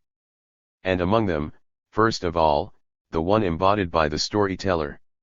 It initiates the web that all stories end up forming through their reciprocal links. One story is linked to another as the great storytellers, before all the Orientals, have willingly shown. In each of them lives a Scheherazade who, at each moment of her stories, a new story comes to mind. This is what an epic memory is and what comes from the muse of the story. But it is appropriate to compare this with another principle which, too, relates to the muse in the strict sense and which, as the muse of the novel at its beginning, that is to say in the epic, remains concealed, not yet dissociated from the muse of the story. It is occasionally hinted at in epics, particularly in certain solemn passages of the Homeric epic, such as the invocations of the muses at the beginning. What is announced in these passages is the immortalizing memory of the novelist as opposed to the entertaining memories of the storyteller. The first is dedicated to a hero, an odyssey, or a fight, the second is dedicated to the numerous scattered events. In other words, it is remembrance which, as the muse of the novel, is added to memory, the muse of the story. Once with the decline of the epic the unity of their origin in the memory is broken. 14. No one dies so poor, said Pascal, that he does not leave something. Certainly also memories, except that these do not always find an heir. The novelist collects this heritage, and rarely without deep melancholy. Because as it is said in an Arnold Bennett novel about a dead woman, she had obtained absolutely nothing from real life, the same is generally true of the amount of the inheritance that the novelist assumes. On this point, we are indebted to the very important clarification provided by George Lukács, who saw in the novel the form of transcendental statelessness. At the same time, the novel, according to Lukács, is the only form that includes time in the series of its constituent principles. Time, it is written in the theory of the novel, from then on, can only become constitutive from the moment when all connection with the transcendental homeland is broken. Only in the novel, meaning and life separate and, with them, essence and temporality, one could almost say that at its most intimate, the entire action of the novel is nothing but a fight against the powers of time. And from this fight come the authentically epic experiences of temporality, hope and memory. It is in the novel alone that the creative memory intervenes, capable of apprehending the object itself and transforming it. The subject here can overcome the disjunction between interiority and the external world if he considers the organic unity of his entire life as the progressive advent of his living present from a past whose memory condenses the flow. The vision which grasps this unity becomes a presentiment and intuitive grasp of the unattained and, consequently, inexpressible meaning of life. 6. The meaning of life is in fact the center around which the novel revolves. But the quest for the meaning of life is nothing other than the initial expression of the perplexity with which the reader sees himself transplanted precisely into this paper life. On the one hand the meaning of life, on the other the morality of history, the novel and the story are opposed to each other through these two solutions, and we can read in them the entirely different historical reference index of these two artistic forms.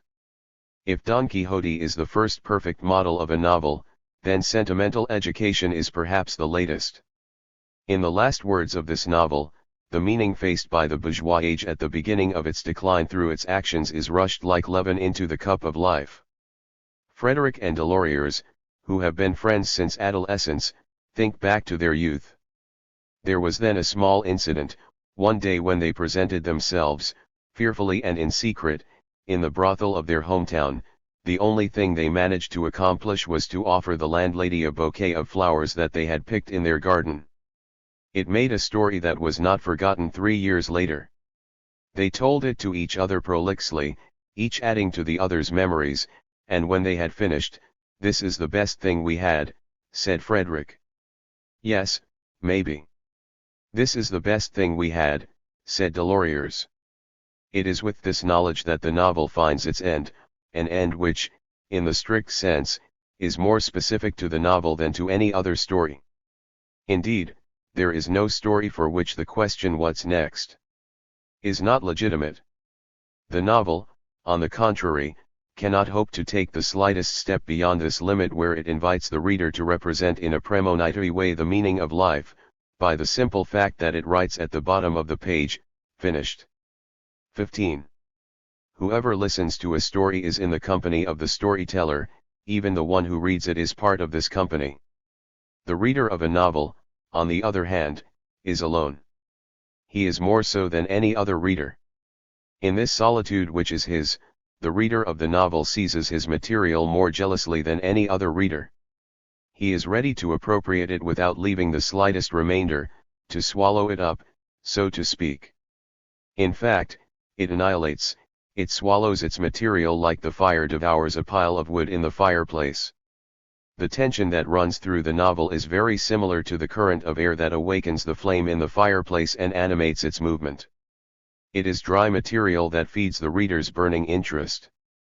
What does that mean? A man who dies at 35, Moritz Heimann once said, is at every point of his life a man who dies at 35.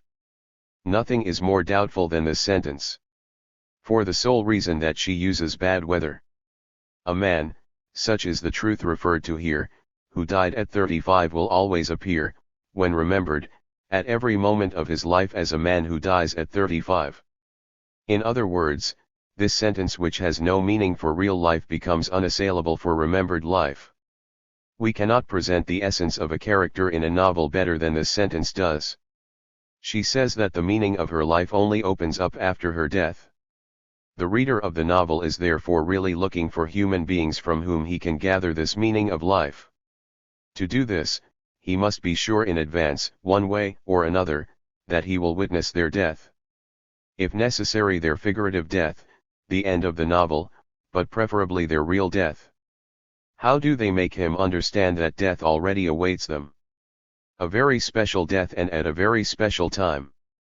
This is the question that fuels the reader's devouring interest in the events recounted in the novel. The novel is therefore not important because it presents to us the destiny of a foreign person, in a didactic way perhaps, but because this foreign destiny gives us, through the flame which devours it, a feeling of warmth that we do not let us never draw from our own destiny. What attracts the reader to the novel is the hope of warming his shivering life by reading about a death. 16. Lskov, writes Gorky, is the writer most deeply rooted in his people, he is perfectly free from any foreign influence. A great storyteller will always have his roots in the people, and above all in the social strata made up of artisans. But, just as these layers include the peasant, marine and urban element in accordance with the various stages of their economic and technical development, so the concepts within which their treasure of experience crystallizes for us are arranged in a very varied. To say nothing of the part, far from being insignificant, that merchants have taken in the art of storytelling, they needed less to increase the didactic content than to refine the tricks by which they captured the attention of listeners. These tricks have left deep traces in the cycle of the 1001 Nights. In short, without wishing to harm the elementary role that the act of telling stories plays in the human household, the concepts which conceal the harvest of stories are very varied. What in Lskov is most easily grasped in terms of religion, seems in Hebel to fit naturally into the educational perspective of the Enlightenment, appears in Poe under the guise of the Hermetic tradition and finds a final asylum in Kipling in space life of British sailors and colonial soldiers. All great storytellers have in common this lightness of spirit with which they ascend and descend the rungs of their experience like those of a ladder. A ladder that goes to the heart of the earth and is lost at the other end in the clouds, such is the image of a collective experience for which even the deepest shock of all individual experience, death, cannot represents neither a stumbling block nor a limit. And if they are not dead, they still live today, says the story. The tale, which is still today the first advisor of children because in the past it was the first advisor of humanity, survives in secret in the story. The first true storyteller is and remains the one of tales. When good advice was a rare and expensive thing, the story had it, and when the need for advice was felt most acutely, the help that the story brought was the first and most accessible. This need was that of the myth. The tale tells us about humanity's first arrangements to rid itself of the nightmare that myth had placed on its chest. He shows us with the figure of the idiot how humanity has played the fool in the face of myth. He shows us through the figure of the younger brother how his chances increase as the mythical age recedes. He shows us through the figure of the one who set out to learn what fear is that the things we are afraid of are not opaque but can be pierced by our gaze. He shows us with the figure of the intelligent that the questions posed by the myth are naive as is the question of the Sphinx. He shows us with the figure of the animal which assists the child in the story that nature is not only subject to myth, but on the contrary prefers to gather around men. The most prudent thing, as the tale taught humanity a long time ago and as it still teaches children today, is to confront the forces of the mythical world with cunning and brazenness. The liberating magic available to the tale does not set nature in motion in a mythical way, on the contrary, it indicates his complicity with the liberated man. Adult man only feels this complicity occasionally, that is to say when he is lucky, the child first encounters her in the story and it makes him happy. 17. Few storytellers like Lskov show such a deep proximity to the spirit of tales. These are trends that have been encouraged by the dogmas of the Greek Orthodox Church. It is well known that Origen's speculations on apocastasis, which were rejected by the Roman Church, play an important role in his dogmas. Lskov was greatly influenced by Origen. He planned to translate his treatise on principles. In accordance with popular Russian beliefs, he interpreted the resurrection less as a transfiguration than as a disenchantment. This interpretation of Origen constitutes the basis of the story entitled The Enchanted Traveler 7. In this story as in others by Lskov, it is a hybrid composition between the tale and the legend, not very far from this mixed element between the tale and the legend which Ernst Bloch speaks of in a context where he in its own way appropriates our distinction between myth and tale. A mixed element between the tale and the legend, we read, is what is inauthentically mythical in it, a part which appears entirely static and paralyzing like a spell which does not, however, reside in outside of men. The figures of the Tao are thus mythical in the legend, especially the very ancient figures like the cup of Philemon and Baucis, magically delighted, but anchored in the peace of nature. And we certainly find in the much more limited Tao of Gothelf a similar relationship. He at times tears the legend from the local character of the spell, he saves the light of life, this specifically human light which burns peacefully within as outside it. The creatures who lead the procession of characters invented by Lskov, the righteous, have marvelously escaped. Pavlina, Figura, the hairpiece artist, the bear keeper, the helpful sentinel, they all embody the wisdom, goodness, and comfort of the world and crowd around the storyteller.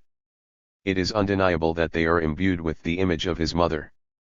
Lskov describes her as follows: she was of such goodness of soul that she could not have done the slightest harm to anyone, not even an animal. She did not eat meat or fish, so pity did she have for living creatures. My father sometimes reproached him for it. But she replied, I raised these little animals myself, they are like my own children. I still can't eat my own children. Even among the neighbors, she did not touch the meat.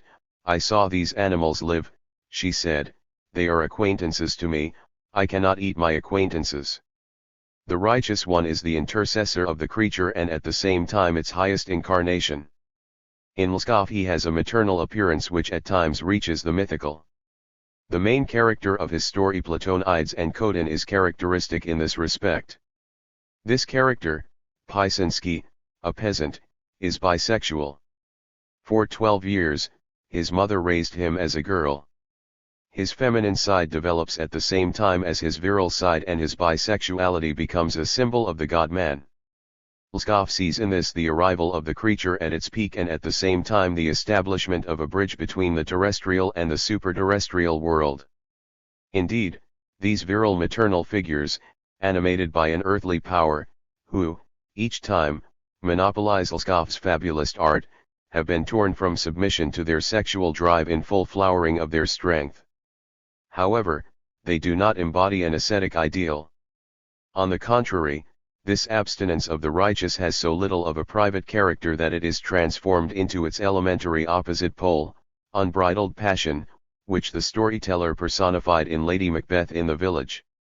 If the range between a pavlin and this merchant's wife includes the whole variety of the world of creatures, then Lskov, in the hierarchy of his creatures, has nonetheless plumbed their depth. 18. The hierarchy of the world of creatures, which reaches its summit with the righteous, plunges into the abyss of the inanimate through a whole series of levels. In this regard, it is worth thinking about a particular circumstance. This entire world of creatures is expressed not so much through the human voice as through what we could call, taking up the title of one of his most significant stories, the voice of nature. This story deals with a small employee, Philippe Filipovich, who does the impossible to accommodate a marshal who was passing through his small town. His efforts are crowned with success. The host, who at first is surprised by the official's insistent invitation, seems over time to recognize in him someone he must have met before. But who then? He can't remember it. It's strange, but the official does not agree to reveal his identity. He makes this great person wait day after day by assuring him that one day the voice of nature will speak to him clearly and intelligibly. This lasts until finally the guest, shortly before continuing his journey, must publicly ask his host for permission to make the voice of nature sound. With that, the official's wife walks away. She returned with a large shiny copper horn and gave it to her husband. He took the horn, placed it on his lips, and at that very moment was as if transformed.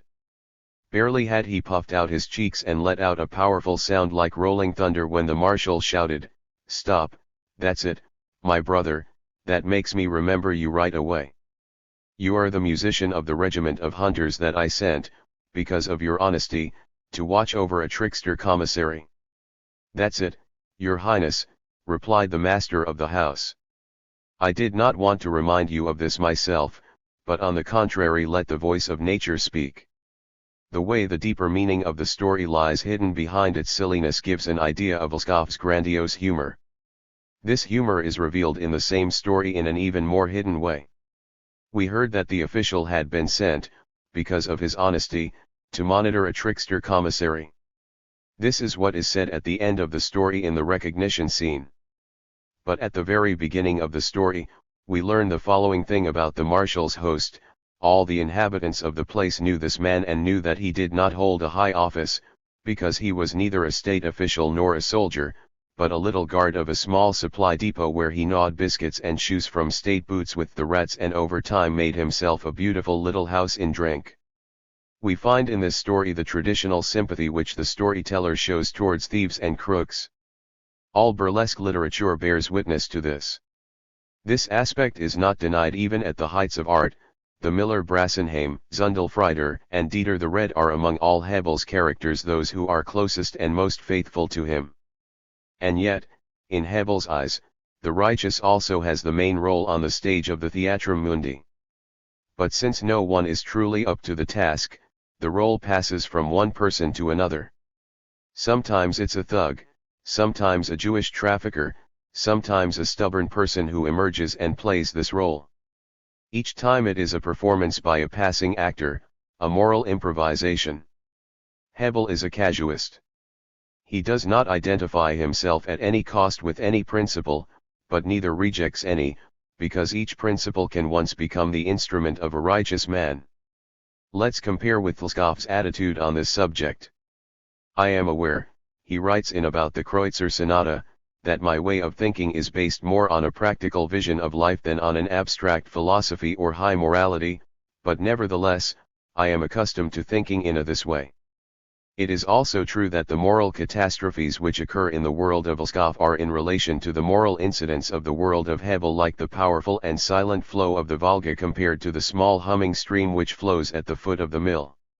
Among Lskov's historical stories there are several where passions act as destructively as the anger of Achilles and the hatred of Hagen 9. It is astonishing to see how terribly dark the world can become for this author and with what majesty evil can raise its scepter there. Lskov clearly experienced states of mind where he felt close to an antinomian ethic. This must be one of the rare character traits where he agrees with Dostoevsky. The elemental natures depicted in his tales of ancient times go to the limits of their unbridled passion. This end is rightly seen by mystics as the point where complete depravity reverses and becomes holiness. 19. The deeper Lskov descends in the scale of creatures, the more his vision of things clearly approaches the mystical vision. Moreover, as we will see later, many elements highlight the fact that in this case it is also the crystallization of a trait inherent to the nature of the storyteller. Certainly, few have ventured into the depths of inert nature, and in the modern literature of narrative, there are few stories where resonates clearly and perceptibly the voice of the nameless storyteller who was there before all writing, as is the case in the Alexandrite. There is talk of a stone, the pyrope. The layer of stones is the lowest layer of creation. However, in the eyes of the storyteller, it is immediately attached to the highest stratum. He has the gift of discovering in this semi-precious stone, the pyrope, a natural prophecy of mineral and inert nature affecting the historical world in which he himself lives. This historical world is that of Tsar Alexander II. The storyteller, or rather the man to whom he attributes his own knowledge, is a stonemason, named Wenzel, who has reached the highest level of art imaginable in his profession. We can compare him to the goldsmith of Tula and argue that the perfect craftsman, in Lskov's mind, has access to the most remote chambers of the realm of creation. He is the incarnation of the devotee. We are told about this stonemason: he suddenly pressed my hand where the ring with the Alexandrite was located, which, as is well known, throws red sparks under artificial lighting, and shouted, "Look! There it is, the Russian prophetic stone. O mischievous Siberian!" She was always as green as hope, and it was only in the evening that she became covered in blood. It was like this since the origin of the world, but it hid for a long time, hidden in the earth, and only allowed it to be discovered on the day of Tsar Alexander's majority, when a great magician had arrived in Siberia for the find him a magician. "What nonsense are you talking about?" I interrupted. "He's not a magician at all, but a scholar named Nordensk Schold." "A magician, I tell you, a magician!" Wenzel shouted loudly. "Just look at what kind of stone it is. There is in it a green morning and a bloody evening. This is the destiny of the noble Tsar Alexander." With these words, old Wenzel turned against the wall, placed his head on his elbows, and began to sob. It is difficult to get closer to the meaning of this important story than Paul Valéry does in a few words written in a context very far from ours. The artist's observation can reach an almost mystical depth. The objects enlightened lose their name, shadows and lights form very particular systems and problems, which do not relate to any science, which do not relate to any practice, but which receive their entire existence and their value from certain singular agreements between the soul, the eye and the hand of someone, born to surprise them in oneself and produce them for oneself. The soul, the eye, and the hand are related in a few words to one and the same context. By acting on each other, they determine a praxis. This praxis is no longer familiar to us. The role of the hand in production has become more modest, and the place it filled in the act of telling stories is empty. This old coordination of the soul, the eye, and the hand which emerges in Valéry's words is the artisanal coordination that we encounter where the art of storytelling is at home. We can in fact continue further and wonder if the relationship that the storyteller maintains with his material, human life, is not itself an artisanal relationship. Isn't the task of the storyteller precisely to shape the raw material of experience, foreign and personal, in a solid, useful, and unique way? It is a transformation of which the proverb perhaps gives the best idea when we conceive it as the ideogram of a story. Proverbs, one could say, are the ruins which remain in place of ancient stories and on which a morality climbs around a gesture like ivy on a section of wall. Thus considered, the storyteller has his place among the masters and the wise. It is advice, not like the proverb, for some cases, but like the wise, for many cases. Because it is given to him to be able to relate to an entire life. His talent is to be able to tell his life story, his dignity, to be able to tell it in full. The storyteller, he is the man who could let the wick of his life burn out completely under the gentle flame of his story. It is on this that the incomparable atmosphere which, in Lskov, Hauff, Poe or Stevenson, surrounds the storyteller is based. The storyteller is the figure in which the righteous person meets himself. Consideration of the receiver has never proven fruitful for the knowledge of a work of art or an artistic form.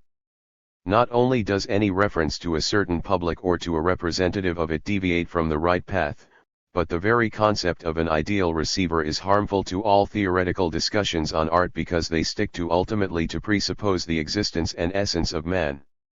Art itself also presupposes its bodily and spiritual essence, but does not presuppose its attention in any of its works.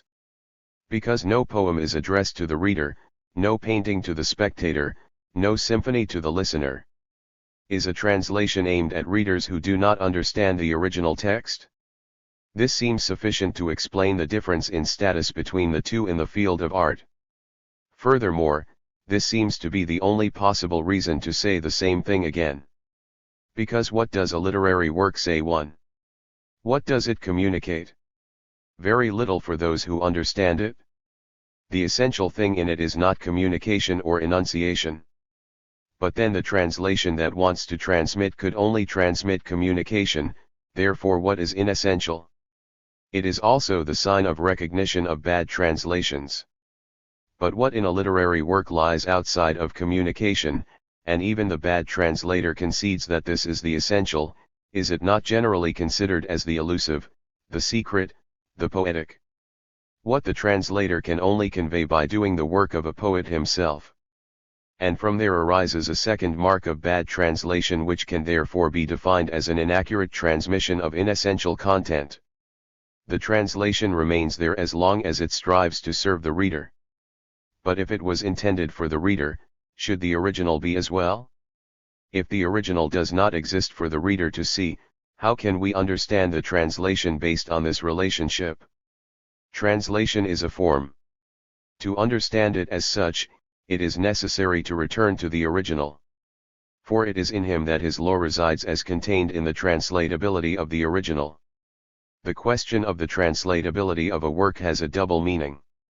It can mean, among all of its readers, is there an adequate translator for this work? Or, more truly, does the work, in accordance with its essence, admit translation and therefore also demand it, in accordance with the meaning of this form? Fundamentally, the first question can only be resolved in a problematic mode, the second in an apodictic mode too. Only superficial thinking, by denying the independent character of the second question, will declare that the two questions have the same meaning. Faced with such an attitude, it is appropriate to show that certain concepts of relationship retain their meaning, and perhaps their best, when they are not immediately related exclusively to men. Thus, we could speak of an unforgettable life or moment, even if all men had forgotten it. If in fact, their nature required not to be forgotten, this predicate would then contain nothing false, but simply a requirement that men do not fulfill and the reference to a domain where it would be satisfied, a memory of God. Analogously, it is possible to consider the translatability of linguistic works even in the case where they cannot be translated by humans. And, given a strict concept of translation, should they not, in fact, be to a certain degree? The question must be asked in all its abstraction: is the translation of certain linguistic works required? Because the following proposition is valid: if translation is a form, translatability must be essential to certain works. Translatability is a specific and essential possibility of certain works. This does not mean that their translation is essential for these same works, but that a certain meaning which inhabits the original is expressed in its translatability. The fact that a translation, however good it may be, can never mean anything to the original is obvious. However, it is closely related to the original because of its translatability. Yes, this link is all the more intimate as it no longer means anything for the original itself. It can be called natural bond, or more precisely life bond. The translation comes from the original just as expressions of life are intimately linked to life without meaning anything for it. And, certainly, it does not come so much from his life as from his survival. The translation is in fact later than the original. It marks, for important works which never find their chosen translators at the time of their appearance, the stage of their later life. 3. This thought of the life and subsequent life of the work of art should be grasped in an entirely non-metaphorical objectivity.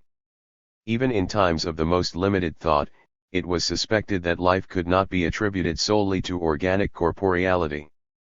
but it is not a question of extending one's domination under the mediocre scepter of the soul as Fechner tried to do, not to mention the idea that life can be defined based on even less determining factors of animality, such as sensation, which can only characterize it occasionally. Rather, it is when life is conferred on everything of which there is a history and which is not simply the arena of it that the concept of life obtains its due. Because, ultimately, the sphere of life is to be determined from history, and not from nature, even less from something as shaky as sensation or the soul. From there arises for the philosopher the task of understanding all natural life from the more encompassing life of history. Is it not at least incomparably easier to recognize the subsequent life of works than that of creatures? The history of great works of art knows its genealogy from their sources, from their formation in the time of the artist, and from the period of their subsequent life, in principle eternal through the following generations. The latter, when it occurs, is called glory. Translations, which are more than a simple transmission, appear when, in its later life, a work has reached the age of glory. They therefore do not serve so much to the glory of the work, as bad translators are wont to claim in favor of their work, as they rather owe their existence to it. The life of the original reaches in them its latest, broadest deployment, because it is constantly renewed. This deployment, as the deployment of a singular and superior life, is determined by a singular and superior purpose. Life and finality, their apparently palpable link which nevertheless almost escapes knowledge, is revealed only when this end to which all the individual finalities of life contribute is not sought in its own sphere, but in a higher sphere. All finalized life phenomena as well as their finality have as their end, in the final analysis, not life, but the expression of its essence, the presentation of its meaning. Translation therefore ultimately serves the purpose of expressing the most intimate relationship of languages with each other. It is not possible for her to reveal or produce this relationship hidden within herself. She can give a presentation of it by realizing it in an embryonic or intensive way. And, in fact, the presentation of what is signified by means of this attempt, by means of the embryo of its production, is a very particular mode of presentation which one almost never encounters in the domain of non-human life. Language. Because the latter knows in analogy and signs other types of illusions than intensive realization, that is to say, that which anticipates and suggests.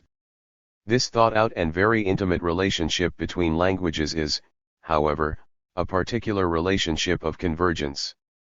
It is based on the fact that languages are not foreign to each other, but are related to each other, a priori and independently of any historical relationship, by what they mean. With this attempt at explanation, however, it seems that our considerations lead after unnecessary detours to the traditional theory of translation. If the relationship of languages must be verified in translations, how could this be accomplished if not by transmitting in the translation the form and meaning of the original in the most exact way possible? This theory would naturally be hard-pressed to determine the concept of this accuracy and would ultimately be incapable of accounting for what is essential in translation. But, in truth, the kinship of languages is evidenced in a translation in a much deeper and more precise way than in the superficial and indefinable similarity of two literary texts. To grasp the true relationship between the original and the translation, it is appropriate to make a consideration whose aim is entirely analogous to the reasoning by which the criticism of knowledge must prove the impossibility of a theory of imitation. If it has been shown in the criticism of knowledge that there cannot be objectivity in knowledge and that there cannot even be such a requirement, if this consists of copies of reality, it is then demonstrable that no translation would be possible if it had to aspire in its ultimate essence to similarity with the original. Because, in his later life, which would not deserve to be called that if it were not a transformation and a renewal of the living, the original changes. There is also a late maturation for fixed words. What, at the time of an author, may have been a tendency of his poetic language, may later disappear and imminent tendencies may emerge in new ways from the form of the work. What sounded new at the time can later seem worn out, and what then sounded current can later seem archaic. To seek the essence of these transformations, as well as those, equally constant, of meaning in the subjectivity of later generations rather than in the very life of the language and its works would mean, even granting this crudest psychologism, confusing cause and essence of one thing, but more strictly, it would amount to denying one of the most powerful and fertile historical processes through the impotence of thought. And even if we wanted to make the last stroke of the author's pen the coup de grace of his work, that would not save this dead theory of translation. For just as the tone and meaning of great literary works are completely transformed over the centuries, so the translator's mother tongue changes. Yes, while the writer's word survives in his language, even the greatest translation is destined to enter the process of its language's development and perish in its renewal. In this, it is so far from being a deaf equation between two dead languages that among all the forms, this one comes to it as being precisely what is most specific to it, taking note of the late maturation of foreign words and birth pangs of the words of his tongue. If in the translation the kinship of the languages is announced, this is produced otherwise by the vague similarity of the copy and the original. Likewise, it then becomes evident that similarity need not necessarily be found where there is kinship. The concept of kinship in this context also accords with its more restricted usage in that it is not sufficiently defined by the identity of origin in either case, although, obviously, the concept of origin remains essential for determining this more restricted use. Where can we look for the relationship between two languages, independently of the consideration of their historical relationship? In any case, not in the similarity of literary works nor in that of the words used. Any suprahistorical relationship of languages is based rather on the fact that, in each of them as a whole, one and the same thing is signified which cannot be achieved by any of them individually, but only by the totality of their intentions complementing each other, pure language. Indeed, while all the individual elements of foreign languages, words, sentences, and associative links, are mutually exclusive, these languages complement each other in their intentions as such. To understand this law exactly, one of the fundamental laws of the philosophy of language, we must distinguish in intention between what is signified and the way in which it is signified. In brought and bred, what is meant is the same, the way of meaning it, on the other hand, is not. Indeed, this way of meaning implies that the two words each mean something different for the German or the French, such that they are not interchangeable and that, ultimately, they tend to exclude each other. One another. On the other hand, what is signified implies that in the absolute sense, the two words mean the same and identical. While the way of meaning in each of the two words is opposed to the other as we have mentioned, it complements each other in the two languages from which they come. And certainly, in them, the way of signifying is completed with the signified.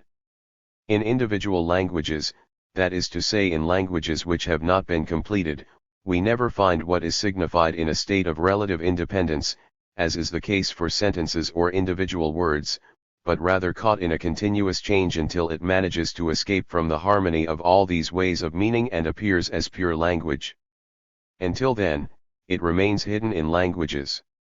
But if they develop in this way until the messianic end of their history, then translation, which draws its flame from the eternal survival of works and the infinite resuscitation of language, consists of always undergoing the test anew of this sacred development of languages, experiencing to what extent what is hidden in them is distant from its revelation and to what extent it can become present in the knowledge of this distance.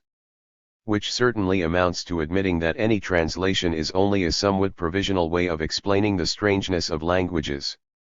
A solution other than temporary and provisional to this strangeness, an instantaneous and definitive solution, is refused to men or at least cannot be aimed at immediately. However, indirectly, it is the development of religions which causes the veiled germs of a superior language to ripen in languages. Translation therefore, even though it cannot claim the duration of its works and in this is not similar to art, does not deny its orientation towards an ultimate, definitive, and decisive stage of all linguistic construction. In it, the original increases to a, so to speak, higher and purer sphere of language, within which it naturally cannot live in the long run, just as the original is far from reaching this sphere in all parts of its form, but which he indicates in a prodigiously insistent manner, as the predestined, refused domain of the reconciliation and fulfillment of tongues. The original does not fully achieve it, but it is in it that what goes beyond communication in a translation is found. This essential core can be determined more precisely as that which in the translation itself is not translatable again. We can in fact extract as much communication from it as possible and translate that, yet remains intact what the work of the true translator is oriented towards. It is not transposable just like the poetic license of the original, because the relationship of content to language is completely different in the original and in the translation. If content and language in the original indeed form a certain unity like the fruit and its skin, then the language of the translation envelopes its content like a king's cloak with wide folds. Because it signifies a language superior to what it is and thereby remains inadequate, violent, and foreign to its own content.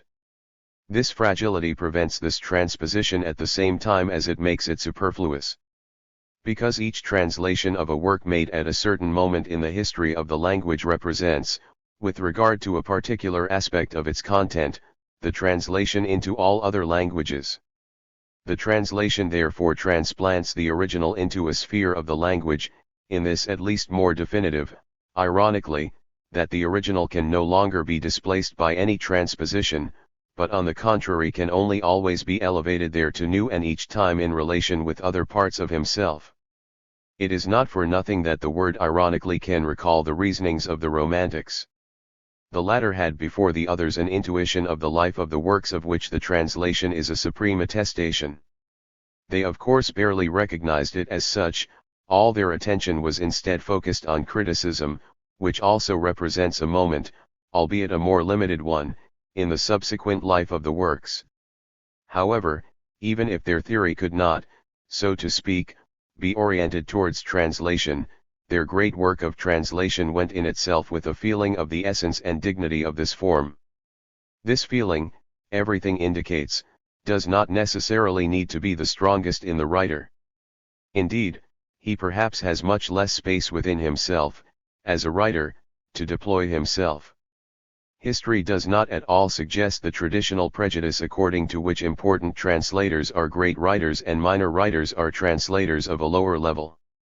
Many of the greatest, such as Luther, Voss, Schlegel, are incomparably more important as translators than as writers, and others such as Hölderlin and George cannot be subsumed solely under the concept of writer because of the full scope of their creation, and not particularly as translators. Just as translation is a form in itself, so the task of the translator can be understood as its own task, clearly distinct from that of the writer. It consists of finding in the language into which it translates the intention from which the echo of the original can be awakened in this language. This is a feature of translation which distinguishes it entirely from the work of the writer because the intention of the latter is never directed towards the language as such, in its totality, but immediately and only on certain sets of content relations within the language. Translation, unlike literary work, does not consider itself as, so to speak, at the heart of the forest of language itself, but on the contrary outside it, facing it, and without entering it, she invokes the original, just in these unique places where the echo in her own language is each time able to make a work in a foreign language resonate.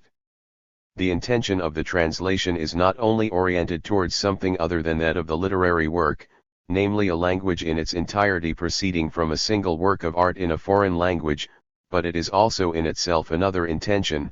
The intention of the writer is a naive, primary, intuitive intention, that of the translator is a derived, final intention and of the order of the idea. Because the great motive for integrating the various languages into a true language is what does its work. But this language is one in which individual sentences, works and judgments are certainly never understood, to the extent that they also remain dependent on translation, but in which nevertheless it is the languages themselves which, completed and reconciled in their way of meaning, agree with each other. On the other hand, if there is a language of truth, in which the ultimate secrets, in search of which all thought strives, are kept without tension and in internal silence, then this language of truth is, the true language. And precisely this language in the presentiment and description of which lies the only perfection that the philosopher can hope for, is intensely hidden in the translations.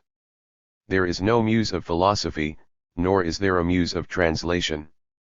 But they are not as sentimental artists as they claim. Because there exists a philosophical genius whose purest essence is the aspiration for this language which announces itself in translation.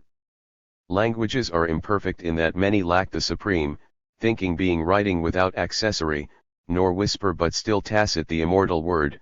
The diversity, on earth, of idioms prevents anyone from uttering the words which would otherwise be found, by a single strike, itself materially the truth. If what Mallarmé recalls in these words is measurable in the strict sense for the philosopher, then the translation with the seeds of this language that it contains is located between literature and doctrine. His work is inferior to both in terms of the delimitation of its expression, but it leaves its mark on history no less profoundly. If the translator's task is presented in such a light, then the paths leading to its solution risk becoming obscured until they become impenetrable. Indeed, this task, bringing the seeds of a pure language to maturity in translation, seems never to be soluble, nor to be determinable in any solution. Because do we not remove the basis for such a solution if the restoration of meaning ceases to be the decisive criterion? And this is indeed, formulated in a negative way, the meaning of what was said previously. Fidelity and freedom, freedom of restitution in accordance with the meaning and service of it, fidelity with regard to the word, are the traditional concepts used in every discussion about translations. These concepts no longer seem to be able to serve a theory which seeks something other in translation than the restitution of meaning. Certainly, the original usage of these concepts sees them as being constantly caught in incessant conflict. For what can fidelity actually do for the restitution of meaning? Fidelity in the translation of the individual word can almost never fully restore the meaning it has in the original. For the latter is not exhausted in the thing referred to in terms of its literary meaning for the original, but it reaches this precisely by the fact that the way in which the thing referred to is linked to the way of signifying of a particular word. We usually express this in the formula, the words carry with them a sentimental tone. Literality in matters of syntax completely ruins any attempt to restore meaning and threatens to lead straight to the incomprehensible. Holderlin's translations of Sophocles were monstrous examples of this literality in 19th-century terms. It is easy to understand how fidelity in the rendering of form ultimately makes the rendering of meaning more difficult. Thus, the requirement for literality cannot be deduced from the interest in preserving meaning. The latter rather serves the unrestrained license of bad translators, and obviously much less literature and language. This requirement for literality, whose legitimacy is obvious, but whose foundation is deeply concealed, must therefore necessarily be interpreted from a more relevant set of relationships. Just as in fact the pieces of a container need to fit together down to the smallest details in order to be glued together, without them needing to be similar to each other, so too does translation, instead of trying to make itself similar to the meaning of the original, must build itself with great devotion and down to the smallest details in extension of the way the original means in its own language, to make the original appear and translation as fragments of a larger language, like shards, which turn out to be fragments of a container. This is precisely why it must deviate to a very large extent from the intention to communicate something, from the meaning, and the original is essential to it only in that it has already relieved the translator and his work of the effort and the arrangement of what has to be transmitted. Also in the field of translation, epsilon nu alpha rho chi eta eta nu omicron lambda omicron gamma omicron, in the beginning was the verb. On the other hand, the language of the translation can, and even must, let itself go in the face of the meaning of the original in order to make resound not the intention of the original in the form of a restitution, but its own form of interpretation. Intention as a harmony, a complement to the language in which it is transmitted.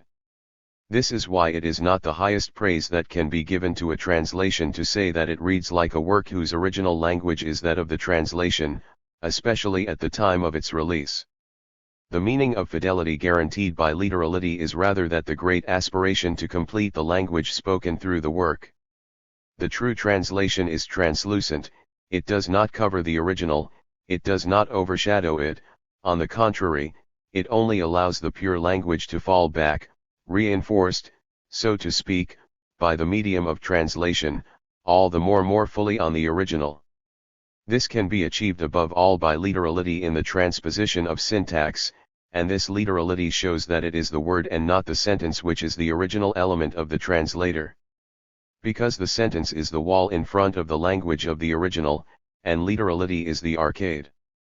If fidelity and freedom of translation have always been considered as opposing tendencies, then this deeper interpretation of fidelity also seems not to reconcile these two tendencies, but on the contrary to deny any legitimacy to freedom.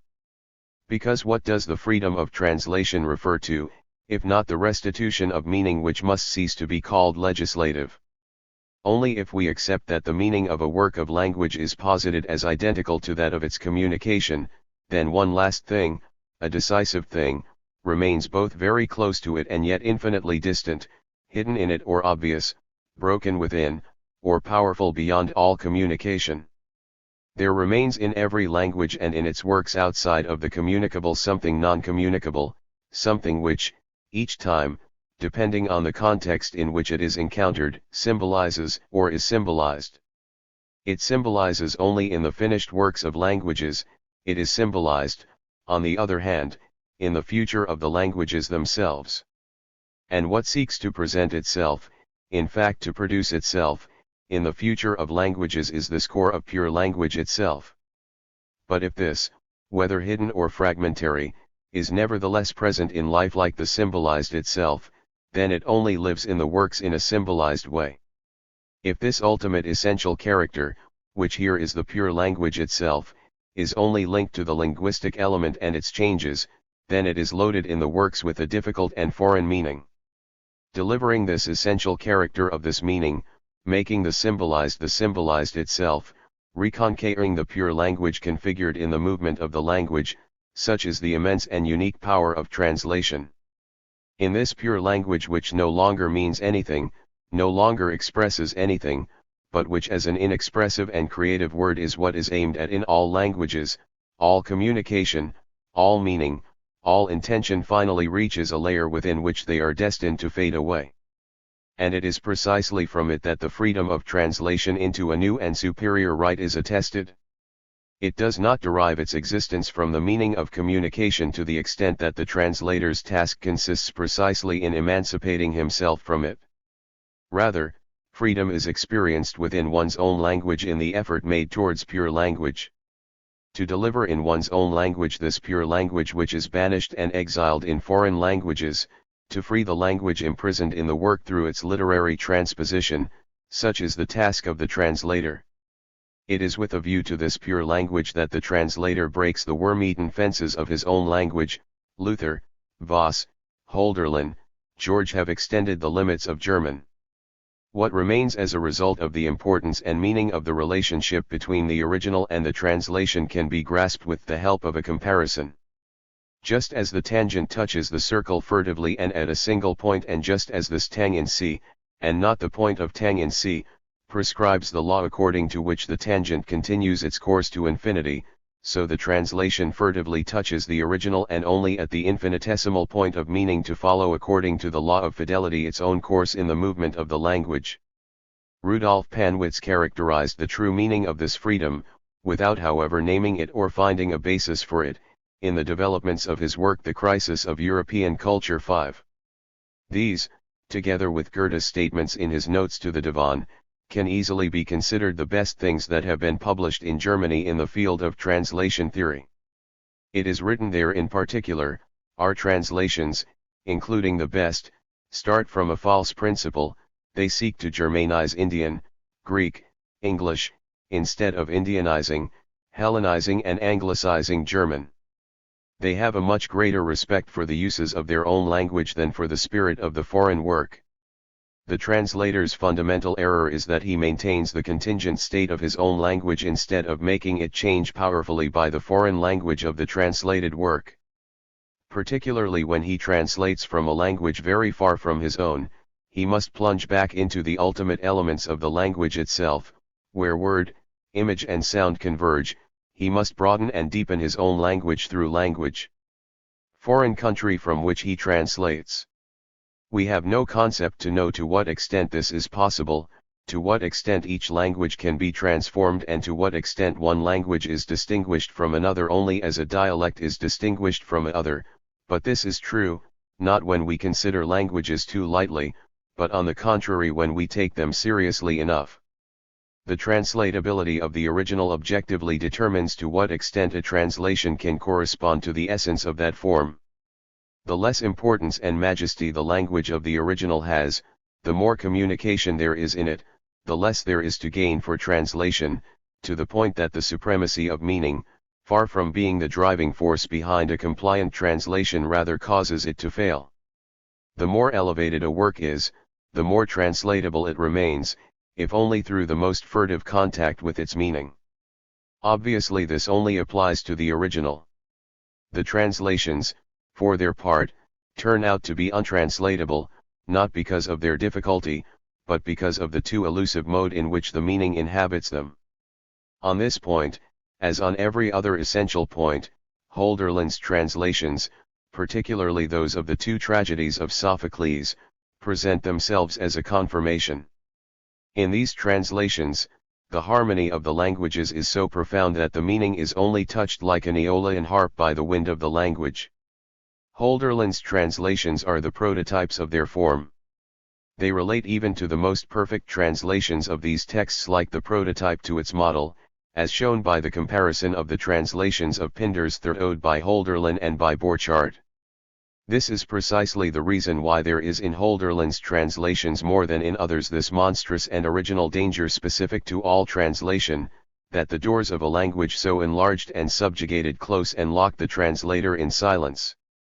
The translations of Sophocles were Hölderlin's last works. In these translations, the meaning falls from abyss to abyss until it threatens to be lost in the bottomless depth of the language. But there is a stopping point. This is granted to no other text than the sacred text, in which meaning ceases to be the dividing line between the flow of language and the flow of revelation. Where the text belongs to the truth or to the doctrine in an immediate way, without the mediation of meaning, and in the literality of the true language, it is absolutely translatable. No longer for itself, but only for languages. Faced with this text, such unlimited fidelity of translation is required that, just as in the sacred text language and revelation unite without the slightest tension, so in translation literality and freedom must necessarily unite in the form of the interlinear version. For all great writings, and first of all the Holy Scriptures, contain to a certain extent between the lines their virtual translation. The interlinear version of the sacred text is the prototype or ideal of all translation. Walter Benjamin.